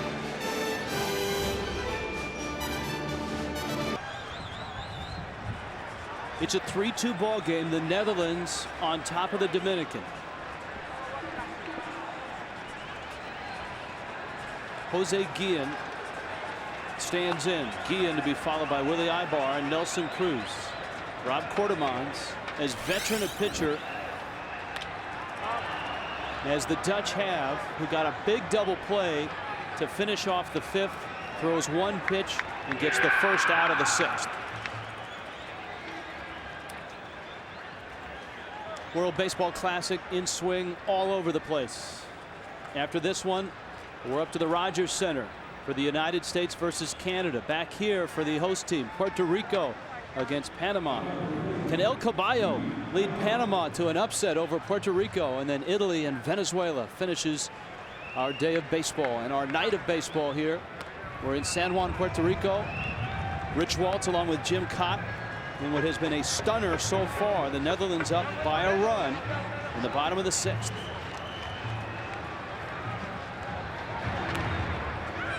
A change up from Quartermans. When you look at those matchups, what makes it, you have the siege, you look at the strongest teams. There's no question the Dominican team, ability-wise, all-stars, are the strongest team. But with the pressure of knowing that when you lose 2, you're gone. And we see it today. We saw it from Volquez to start the game as a pitcher.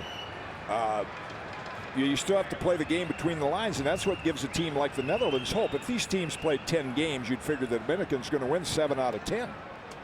But in a game like this, where they make a few mistakes, the Netherlands has done a good job in the field. You got a veteran pitcher here who throws strikes, and Leon Boyd, an excellent closer. Rod Delmonico right now couldn't have hoped to be in a better position than he is. 2-2, which brings us back to your point and the conversation we had yesterday with Felipe Alou, who told us he has told his team every pitch counts, every swing at the plate counts. Don't get in a position where they are right now where you get surprised. 3-2 pitch. Ibar slaps it inside the line. It's a fair ball. Engelhardt over to pick it up. Ibar races around, and he is safe. He got by the tag of Scope.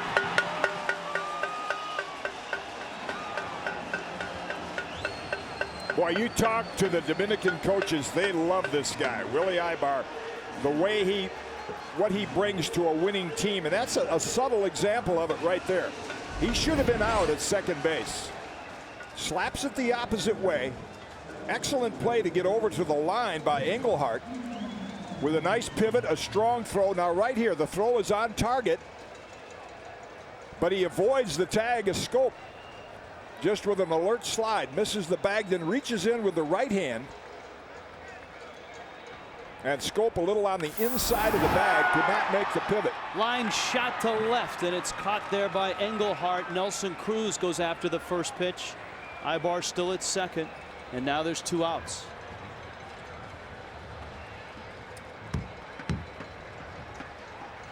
So Quartermans, who is the first 4-time Olympian in Netherlands history, has to get Miguel Olivo to preserve this lead.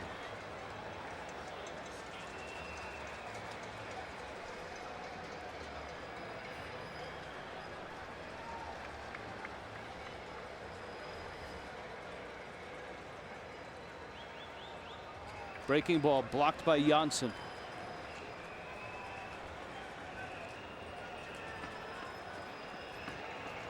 Dominican has 7 hits, the Netherlands just 3, but with some good plays in the field and some good pitching, they have yet to deliver with a runner in scoring position, the Dominican team. 0 for 7. Outside corner. Boy, true to form, what a great combination of power and control as Quarterman's like Pedro on the other side.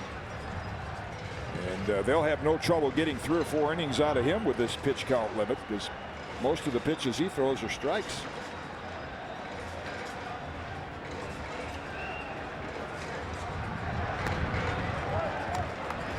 Misses with the changeup.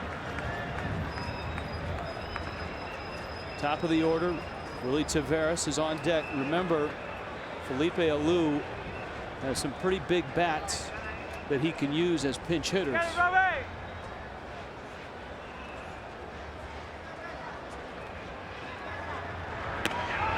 Olivo way out in front. He's got his son, the captain of this team, Moises Alou, who had a great round of batting practice yesterday. Good curveball from Cordovans. Jose Reyes, Fernando Tatis. Right now it's Cordovans against Olivo. And a 2-2 pitch. Just missed.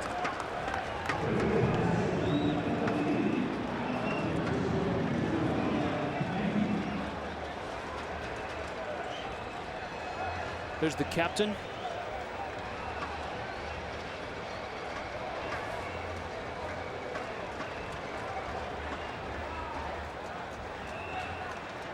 Three-two.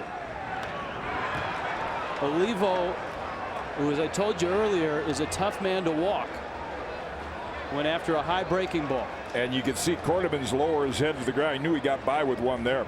The curve, but I noticed by handling the World Classic baseball, official baseball yesterday, the cover was unusually slick. And I saw it with Ponzon, and I saw it there with Cordovans. Curveball slipped out, got by with a hanger right up in the eyes. Another 3-2. Yeah! Got him! He struck him out. Cordovans strikes out Olivo. And the Dutch are still on top of the Dominican.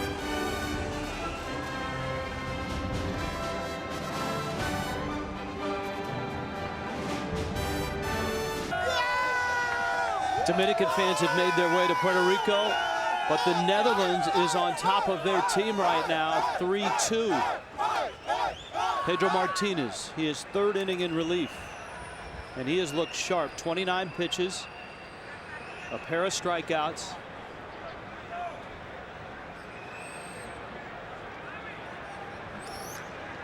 The Dominican bullpen gate open again. Edinson Volquez started this game. Rafael Perez, a lefty, came in, and now Pedro Martinez facing Charnal Adriana, Brian Engelhardt, and Kenley Jansen, the 6, 7, 8 positions in the Netherlands lineup. You mentioned earlier David against Goliath. That's been Pedro's whole career. He is a rarity for a successful pitcher under 6 feet. Johnny Cueto, who will start game 2, falls into that category. But if you followed big league baseball, you'd have to go back maybe into the 80s when the Orioles had a right-hander named Mike Boddicker. But nowadays, all athletes, for the most part, are over 6 feet, particularly pitchers. But Pedro at 5'11" has been dominant.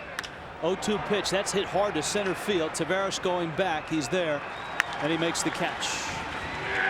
If you've just joined us, here's what has unfolded under the San Juan sky today. Hanley Ramirez of the Florida Marlins made a big 2-run throwing error in a 3-run first for the Netherlands. In the 4th inning, Miguel Tejada got the Dominican on the board. A solo shot to right against Sidney Ponzon. The defense has been outstanding for the Netherlands. Yorendel de Castro starting that double play, and a 3-2 ball game here in the 7th. In what would be an enormous upset in the first round here in San Juan. Engelhardt, look out. Wow. You see hitters today with thin-handled bats, even though they have the batting gloves, they're taught to grip the bat very lightly, and then on that changeup it just helicopters out of his hands, and fortunately no one in the stands injured. There are certain athletes you pay to watch play, and for me, Pedro Martinez falls into that category as a pitcher. I had the privilege of playing with a great Steve Carlton, a lefty with the Phillies, Hall of Famer. And lefty's theory was, I just play catch with the catcher. I'm completely oblivious. They're going to take the game bat and give him a replacement.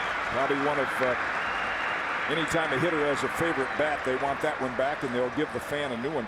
But lefty played catch with the catcher, in that case Timmy McCarver, completely oblivious of who the hitter was, and that's the way Pedro pitches. He does not let the hitter intimidate him or scare him out of the strike zone. He was a lot more intimidating early in his career when he had the good giddy up on the fastball, and he was known as a guy that would come inside. He's ahead 0-2 on Engelhardt. You talked about his size. When the Los Angeles Dodgers had both of the Martinez brothers, his older brother Ramon, who was taller, and Pedro, they decided to trade Pedro, feeling that his size would be a detriment over the long term. As it turned out, they were wrong.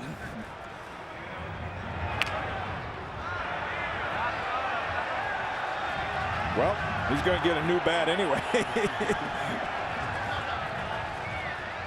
Yeah, pitcher and catcher's job is to take the ball off the fat of the bat, which these days is a little difficult to do because it's so much of a hitter's game with the light bats. But that's what Pedro does so well, with the movement on his fastball and the changeup and the ability to throw the ball in the spots he wants to.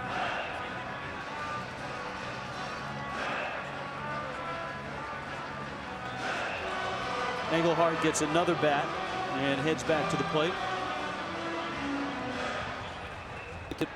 Is active.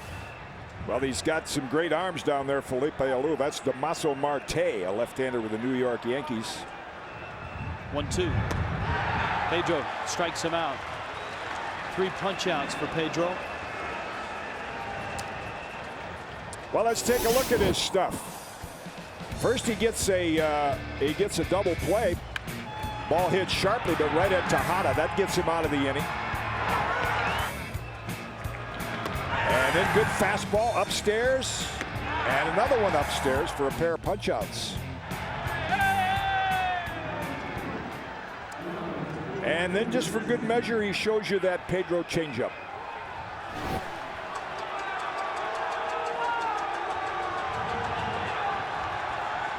Here is Janssen. There's the changeup for a strike. Well, if there was any question as to Pedro Martinez and his health and his stuff, at least in this 3-inning audition, he has answered it. Yeah, he throws the ball with conviction. You can tell when a pitcher's out there and he's afraid the hitter's going to hit the ball. You never see that with Pedro. He says, "I'll dare you to hit it."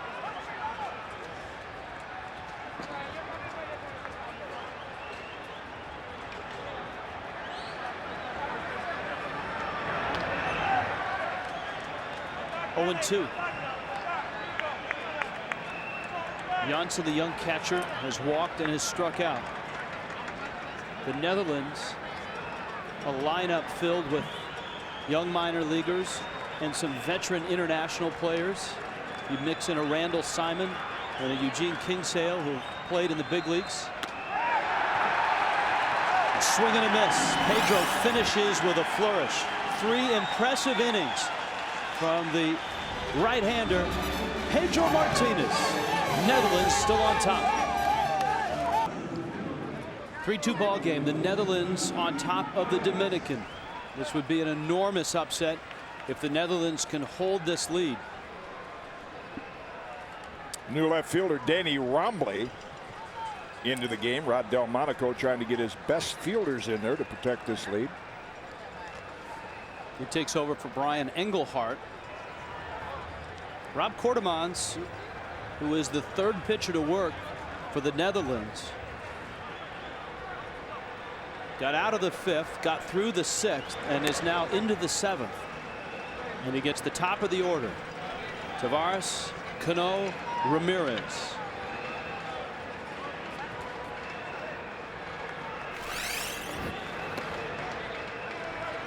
And a strike to Willie Tavares, who's been on base all 3 times. He's done exactly what Felipe Alou has wanted from a leadoff man. Infield single and a pair of walks.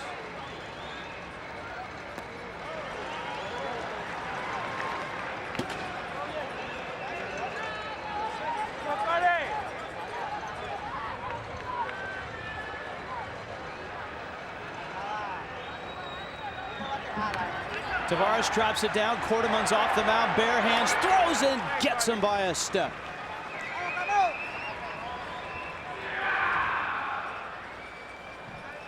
So 1 out here in the 7th. This Dominican lineup loaded with major league talent.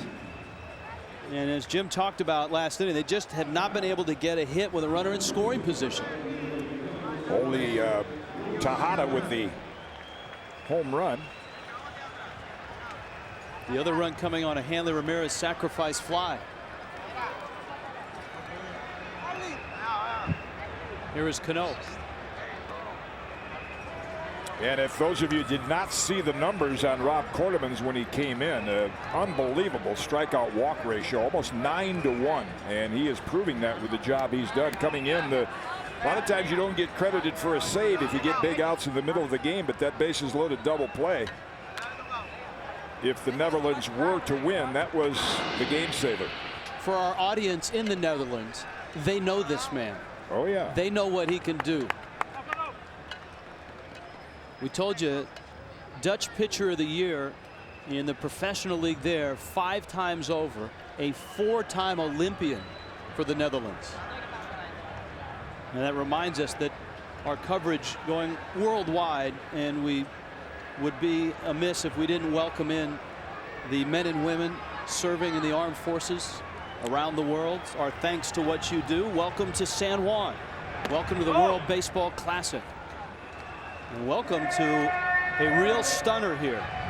A star-studded Dominican team trailing to the Netherlands 3-2 in the bottom of the 7th.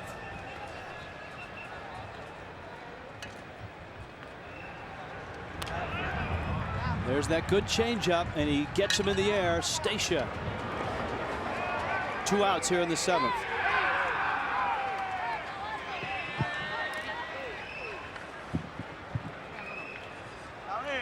Now Hanley Ramirez comes up.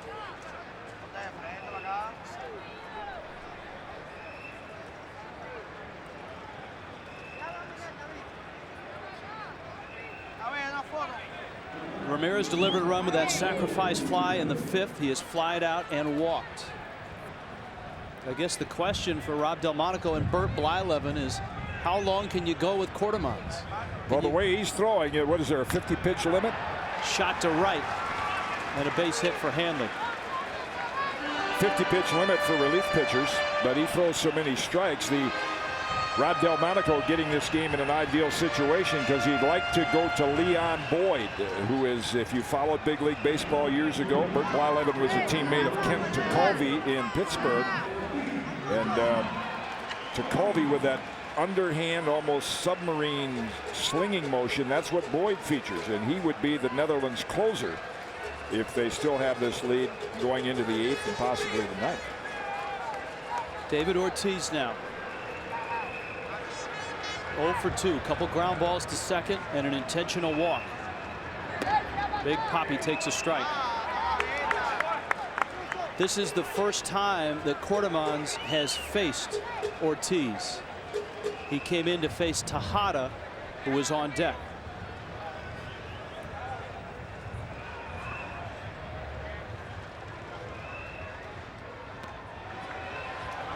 Wow. See Quarterman's look away like, where was that pitch? He thought he had a strike on Ortiz. And you mentioned that the first time they faced one another. Let's take a look at it.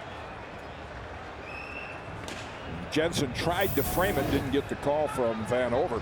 Pitcher always has the advantage first time they're facing a hitter. They don't know what kind of stuff you have, what you're going to throw, no pattern.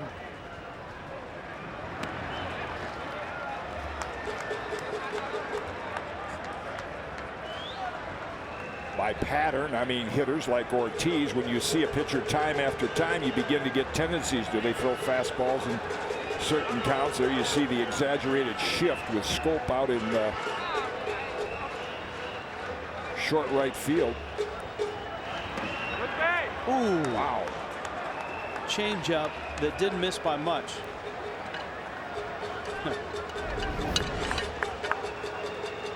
And again, in a similar spot to the other one, Jensen tries to pull it in, didn't get the call. Tejada's on deck.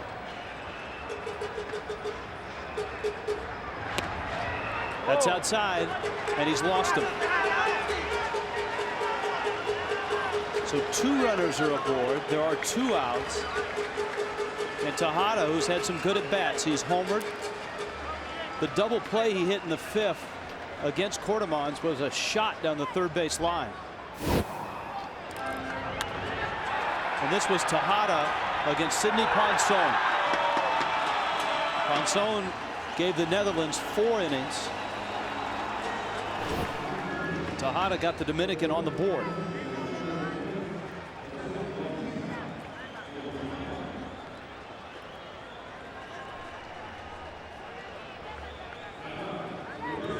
Jose Bautista is going to pinch run. There's a look at Hanley Ramirez.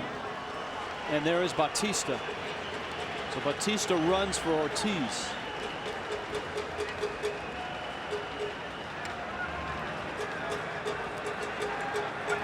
And here is Tejada.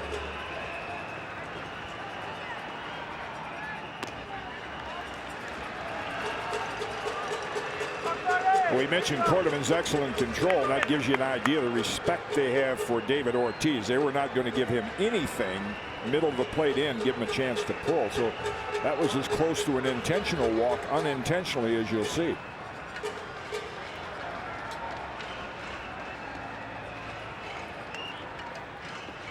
Cordoman's a starting pitcher, and so stretching him out, not that much of an issue. You see Newman, the right-hander, and Markwell, the left-hander, just to try to get out of the 7th inning if necessary, and then that would, if they keep the lead, would set it up for Boyd.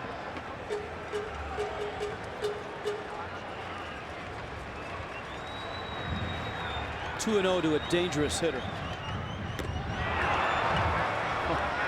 Change-up. Tejada nearly came out of his shoes. Well, there's an example of seeing a pitcher for the first time and not knowing a pattern. And I think we see more of that in international baseball. That now behind in the count, you're going to see a lot of off-speed pitches. And Tejada right there, probably guessing fastball well out in front.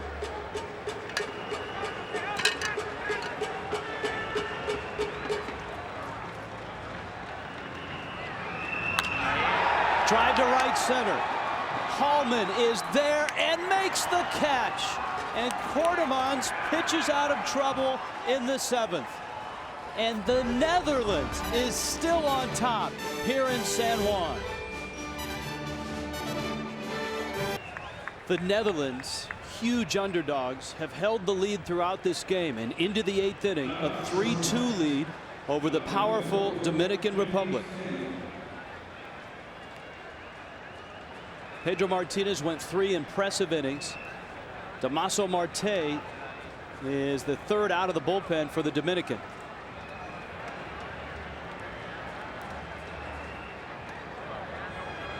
Hanley Stacia, the shortstop, is up for the Netherlands. Then top of the order, Eugene Kingsale and Charlon Scope.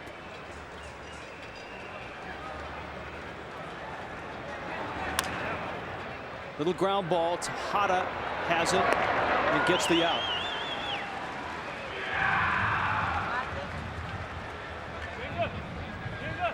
I would think with one of these next couple hitters, Kingsale looking back in the dugout right now, we'd see a bunt attempt. One thing Rod Delmonico would like to do, even though he has some quality arms down that bullpen, is tack on another run. The Netherlands not the kind of team that's going to lay back and get it with the long ball.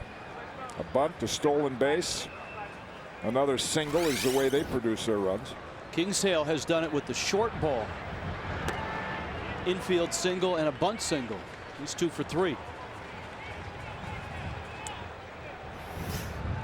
Marte last year with the Yankees. Well-traveled lefty. Kingsale shortens the bunt, takes a strike quickly. It's 0-2.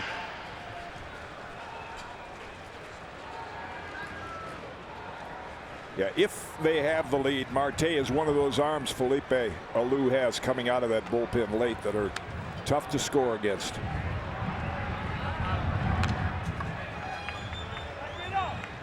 And he's out in front at 0-2. Later on tonight, Panama and Puerto Rico Panama will be the underdogs, but not nearly to the extent the Netherlands is in this game to the Dominican Republic.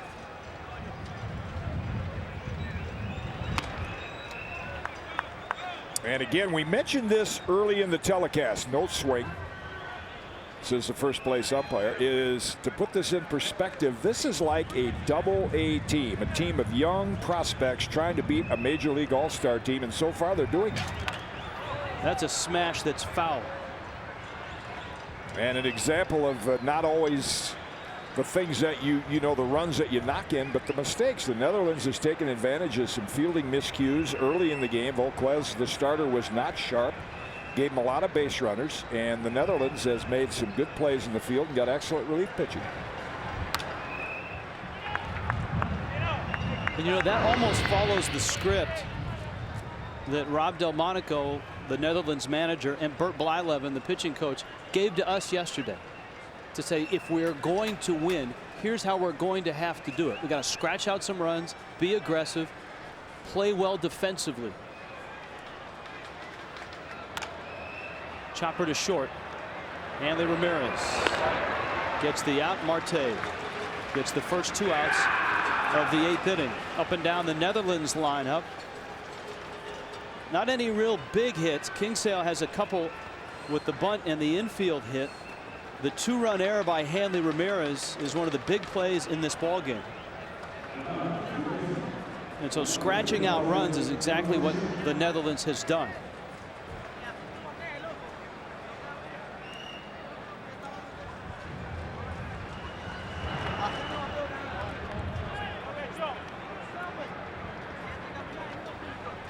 Charlon Scope.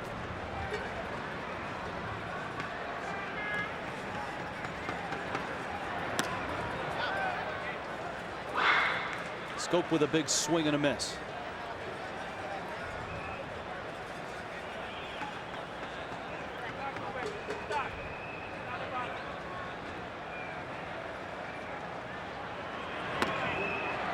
Marte just pumping in fastballs. Volquez, Perez, Pedro, and now Marte. Country hardball. Here it comes. Hit it if you can.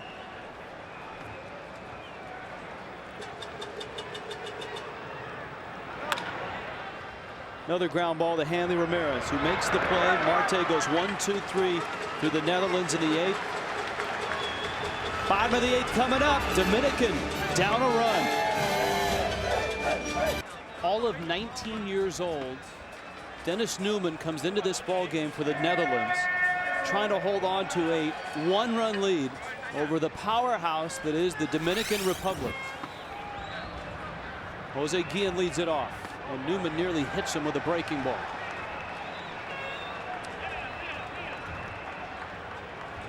Boston Red Sox minor leaguer, signed with Boston on his 17th birthday. At 19 years old. And as Rob Delmonico said, I can bring a number of guys in. That's the stats from last year with the Gulf Coast Red Sox. 10 innings, 10 strikeouts, didn't give up a run. He's going to come in with a little more power. Quarterman's with a great job with a variety of pitches, curveball, changeup. And then he's got some pitchers that deal from down under and lefties with breaking balls. So he'll try to match up whatever way he can to get 6 more outs. Actually, just to get 3 outs in this inning and get the ball in the hands of Leon Boyd as closer.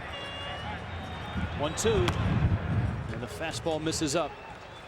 And again, that's the advantage for pitchers with the pitch count and the international format. You're getting one look at this guy, and you've never seen him before. Big advantage for the pitcher. Fastball, and he pumps it by him. Down goes Guillen. Well, Felipe Alou has a lot of bats to choose from as a pinch hitter. One guy he doesn't have is Alex Rodriguez. Rodriguez missing the World Baseball Classic due to a torn labrum in his right hip. And of course, that eliminates an awful lot of pop in the middle of that lineup. I didn't think they'd even miss him or Pujols. They got enough bats in that lineup. But a game like today, they say, what could they have done with A-Rod?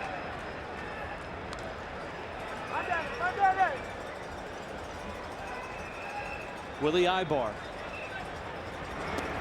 Well, let's play what if. If A-Rod were here, Miguel Tejada probably would not have started at third base, and Tejada drove in one of 2 runs with a home run. Yeah.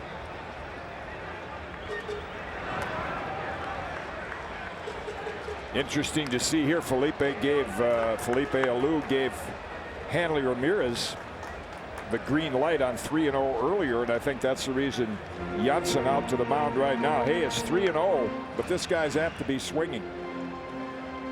So what does that mean to a pitcher? Well, you just don't lay it in there with here's a strike one fastball. You still try to make a pitch as if it's a 2-2 count.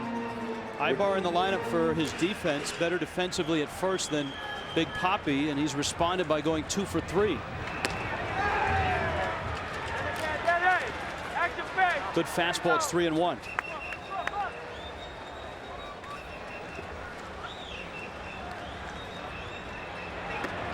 Ibar takes outside. And so Nelson Cruz is coming up. Jose Reyes is going to pinch run at first base.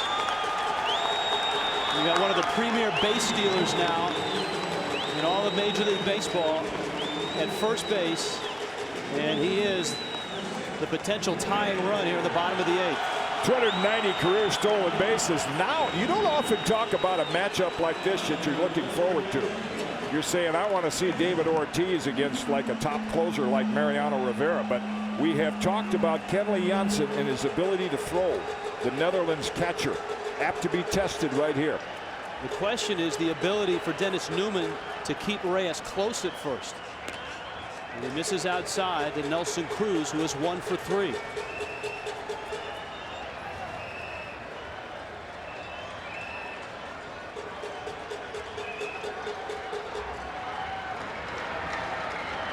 And Newman chases Reyes back.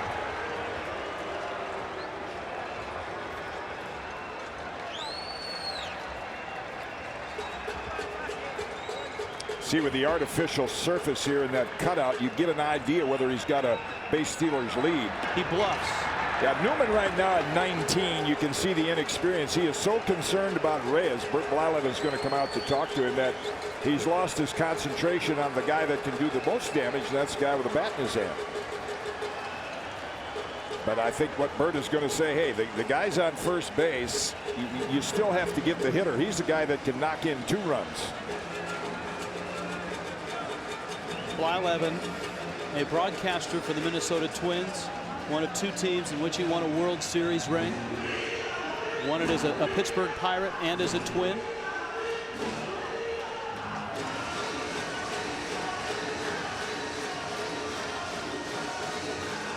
We talked about the advantage for a pitcher facing hitters. The same thing with a base stealer. Reyes hasn't seen what kind of move Newman has or how he gets rid of the ball to home plate. Got to throw a strike eventually. And he's fallen behind 3-0 to Nelson Cruz.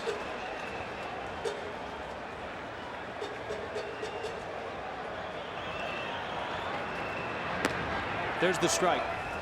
Now let's see what Reyes does. Well, Newman is working. He's barely coming to a stop. He's working so fast that Reyes hasn't had a chance really to get a read on him. Reyes not running, and a swing and a miss. Well, that's a good move there by the young kid. He held the ball an extra couple seconds. Pitch before that, he got rid of it in a hurry. You mentioned Olivo, the free swingers that the Dominican have, and there in Cruz's case, chased ball 4 out of the strike zone. 1 out, full count. Reyes is running on the 3-2 that's popped up out into shallow right. Kinsale under it, and he makes the catch. And the 19-year-old prospect of the Boston Red Sox, Dennis Newman, gets a large out here in the 8th. Again, that's where statistics can be so misleading. We saw Quartermans with big outs in the middle of the game, and now Newman coming back after getting a little rattled, and the count going to 3-0, comes back to get a big out. Well, the 19-year-old is watching a 42-year-old climb out of the dugout in Moises Alou. Well, Felipe said when I talked about his strong lineup, I said not many guys you'd pinch hit for, but he said, well, I have a guy on the bench, Moises Alou, he didn't say his son, that is a pretty good clutch hitter.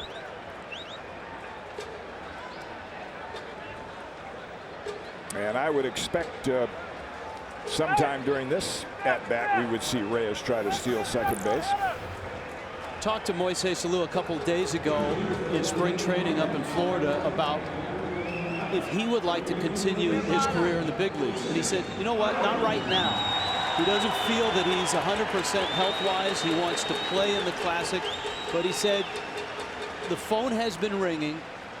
He just hasn't answered. He said in a month or two, I will answer if I'm ready. Maybe late April, maybe early May. Even when injured in these past few seasons with the Mets, he has still hit. He has always been able to hit. Breaking ball, strike one.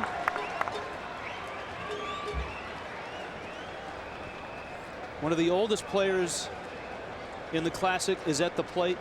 One of the youngest players in the Classic is on the mound. Alou to left.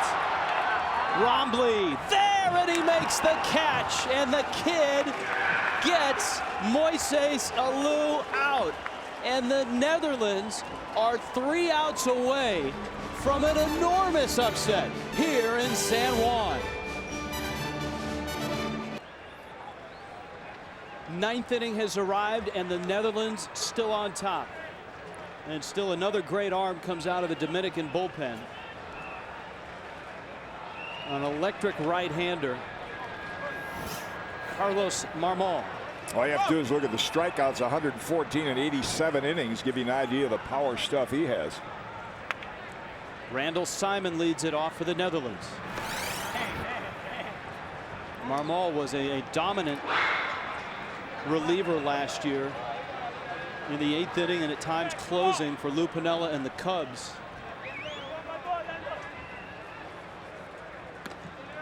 And certainly with his performance the last 2 years, confident the Cubs are that he can handle that closer spot this year.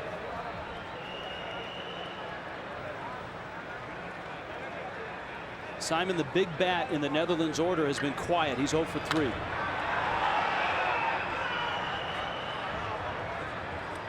Just the second World Baseball Classic, so obviously not a lot of history there, but this certainly would go down as the biggest upset.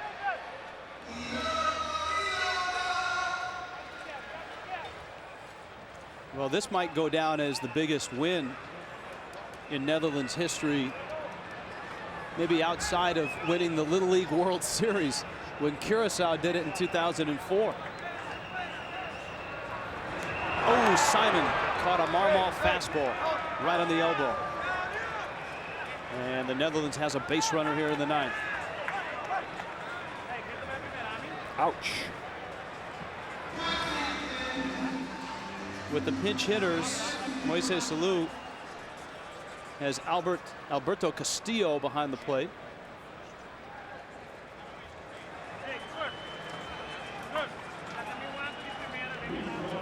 And down at first base, Fernando Tatis.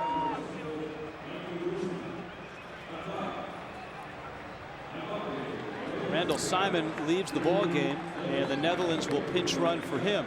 Michael Dersma, the pinch runner, which would lead you to believe Rob Delmonico's going to use the running game here, either bunt or hit and run or steal. Greg Hallman has struck out all 3 times, and he looks at a nasty slider for a strike.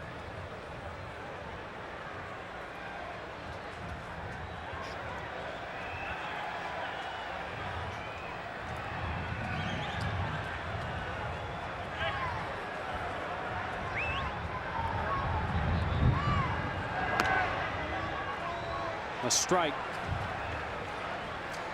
Baseball America is one of the premier publications for all of baseball internationally and in Major League Baseball, and they rank this kid Greg Hallman as the #1 prospect in the Seattle Mariners organization. He's going to bunt, and he fouls it off. And that'll do it for Hallman. Out trying to bunt. A foul tip with 2 strikes. It is scored as a strikeout. Not often you see a player of Hallman's ability give him the bunt sign because he has power, but there again is against Marmol's stuff. Rod Delmonico says, I got to try to advance, get a runner into scoring position. We'll see if maybe Dursma is on the move with the new catcher Castillo in the ball game.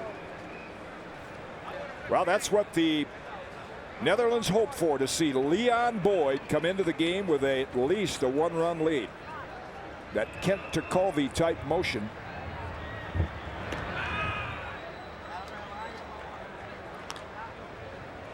And what a job that bullpen has done coming in for Sidney Ponson with the Cordovans and Newman. Remember, Alexander Smith came in and got an out. Yorendel DeCastro, the batter. He's 0 for 2. And Marmol misses inside.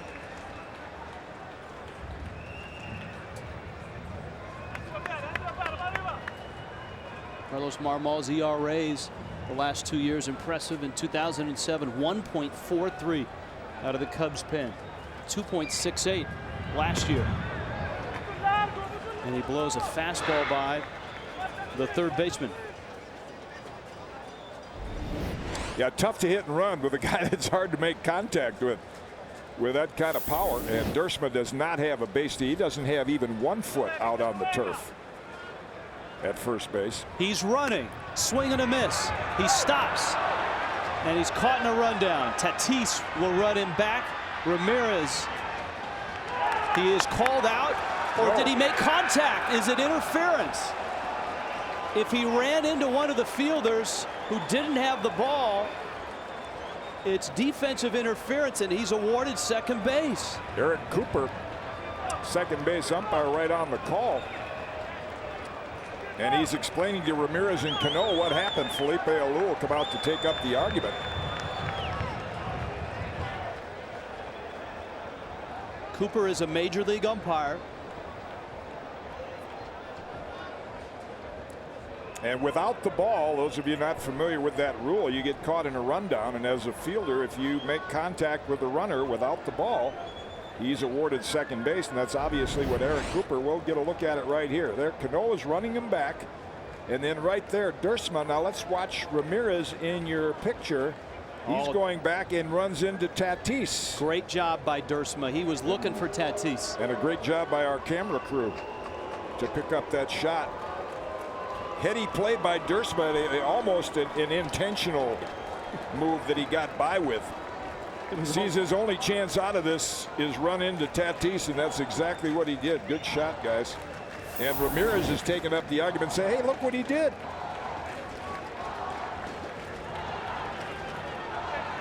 So DeCastro is still at the plate. The count's 2-2. And Dursma is in scoring position. Marmol misses up. Well, it's how the Netherlands has played from the very start of this game. Aggressive, trying to scratch out runs. They got 3 in the first. They would love to add an insurance run here. Marmol comes inside and strikes out Yorendel DeCastro.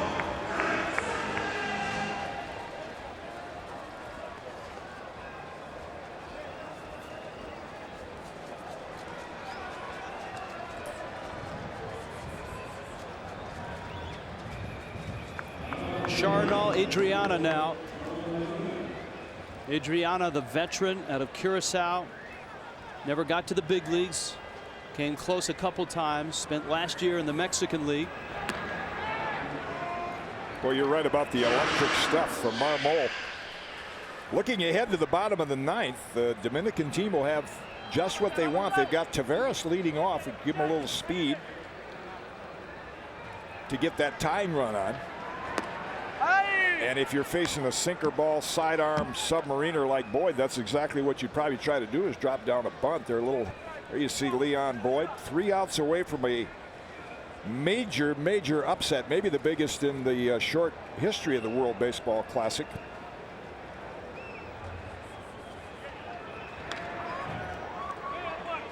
Just late on the fastball.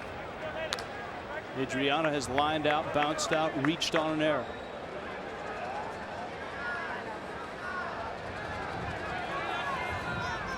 The Netherlands have 3 hits in this ball game. None of them have left the infield. Breaking ball outside corner. Marmol finishes the 9th. Bottom of the 9th coming up. Can the Netherlands do it? They are up a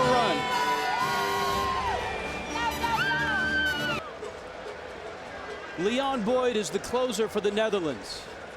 He is 3 outs away from saving what could be the biggest win in Netherlands history.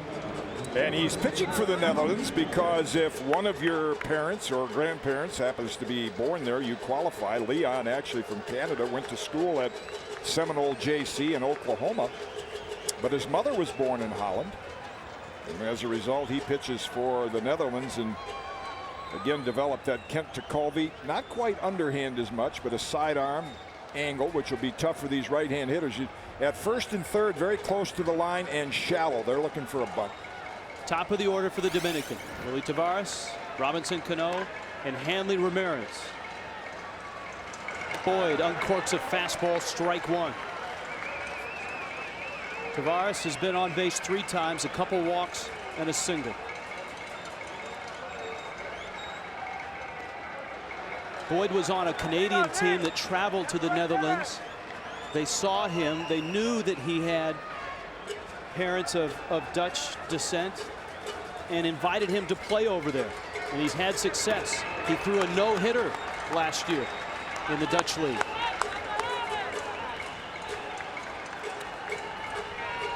Gee, the first baseman who was the DH, Charnal Adriana, going in to play first, very shallow.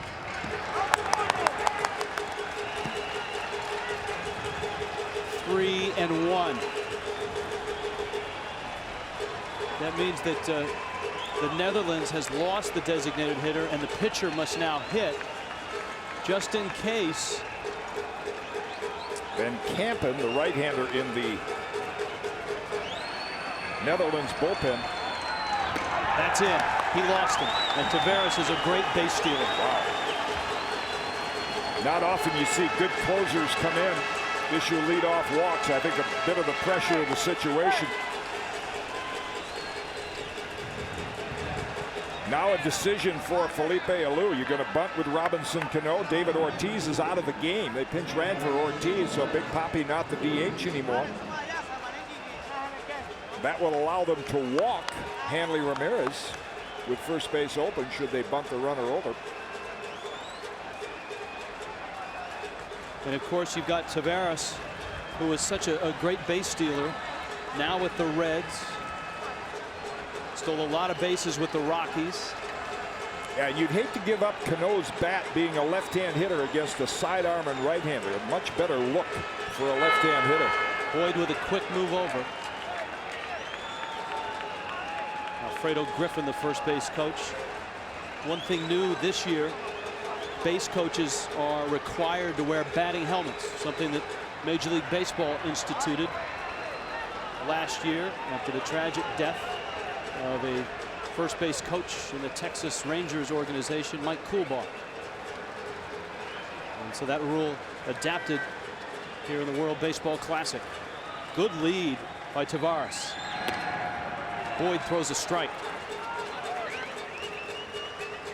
If you've just joined us, the Netherlands, huge underdogs to the powerful Dominican team, have scratched and clawed and led this ball game from the start.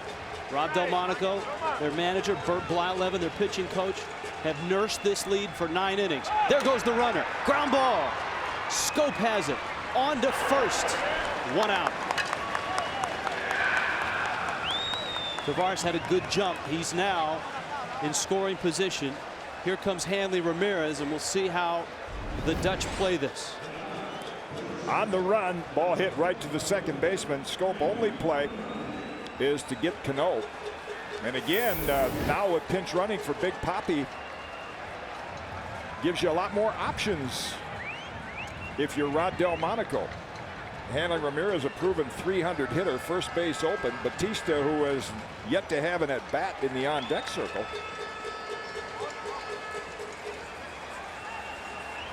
But the point you made earlier is, as good a hitter as Ramirez has been, he has not been productive with men in scoring position.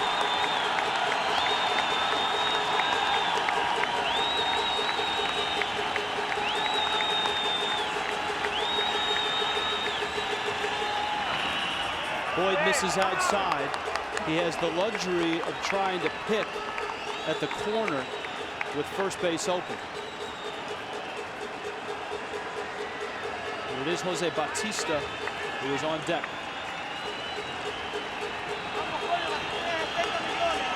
Great speed at second. The tying run in the bottom of the ninth. Hanley Ramirez fouls it back, and it is 1-1. That's one of those as a pitcher you say, "Ooh, I'm glad I got that one back."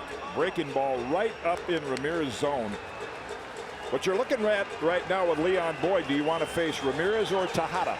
If he were to work around Ramirez and not get Batista in a double play, then you'd be looking at Tejada. Dominican fans coming to life. Leon Boyd, the 1-1. Outside, Janssen had to spear it. Well, it might be catcher saves in the box score. What a play by Janssen. Tall catcher like Sandy Alomar was, and been able to move that body and reach and save a wild pitch and keep Taveras at second. Willie Taveras. The 2-1. Breaking ball. Gorgeous pitch. Ramirez out in front. It's 2-2. Good, sharp breaking ball that got Ramirez to chase it.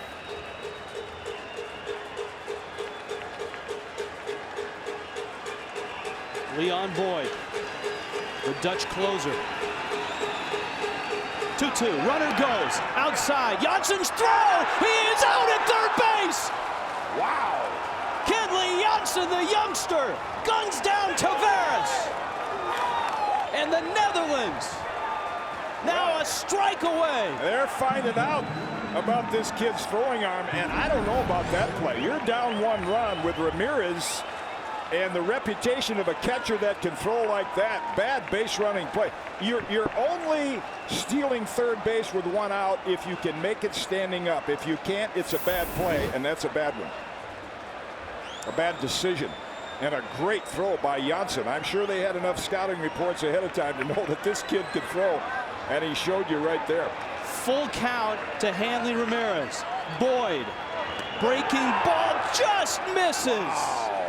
And Hanley Ramirez is aboard. Here comes Bautista. I tell you, the whole Netherlands bench. But it clearly was off the corner. But that got the whole Netherlands bench. They were ready to go out and celebrate. They thought this is the 3rd out, but not so fast.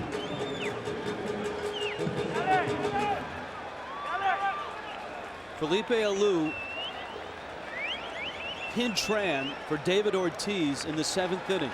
That's why Jose Bautista climbs in now. Ramirez at first. Boyd's pitch is fouled back. Now Hanley Ramirez has base stealing speed, but after watching that throw by Janssen, we waited all day to see Kenley Janssen throw from behind the plate. And in the bottom of the 9th, we finally got a chance. 0-1 pitch. Outside corner. It's 0-2.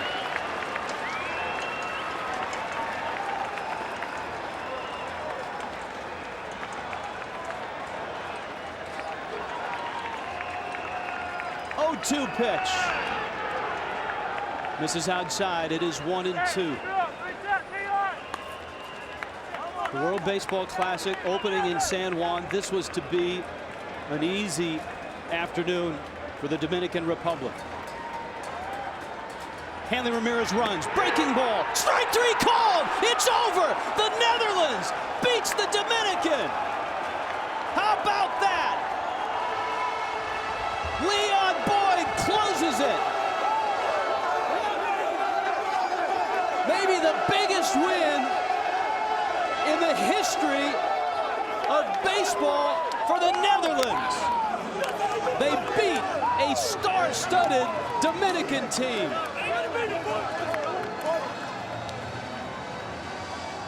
A stunning opening here in San Juan. That's the kind of celebration you see from teams when they've won the entire championship. That gives you an idea the magnitude of that win. And again, the pressure of a double elimination format. Now the Dominican knows they have to come back tomorrow. They've used Pedro Martinez for a few innings, and what a great job by the Netherlands defense and their bullpen. They got all the big outs at the right time. Boyd will get the save, but there's other relievers that were just as important, like Newman and Cordemans and Smith. What a win by the least likely team to beat the Dominican Republic.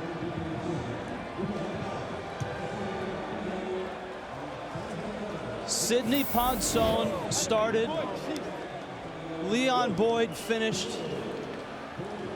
The Netherlands had just 3 hits. None of them left the infield.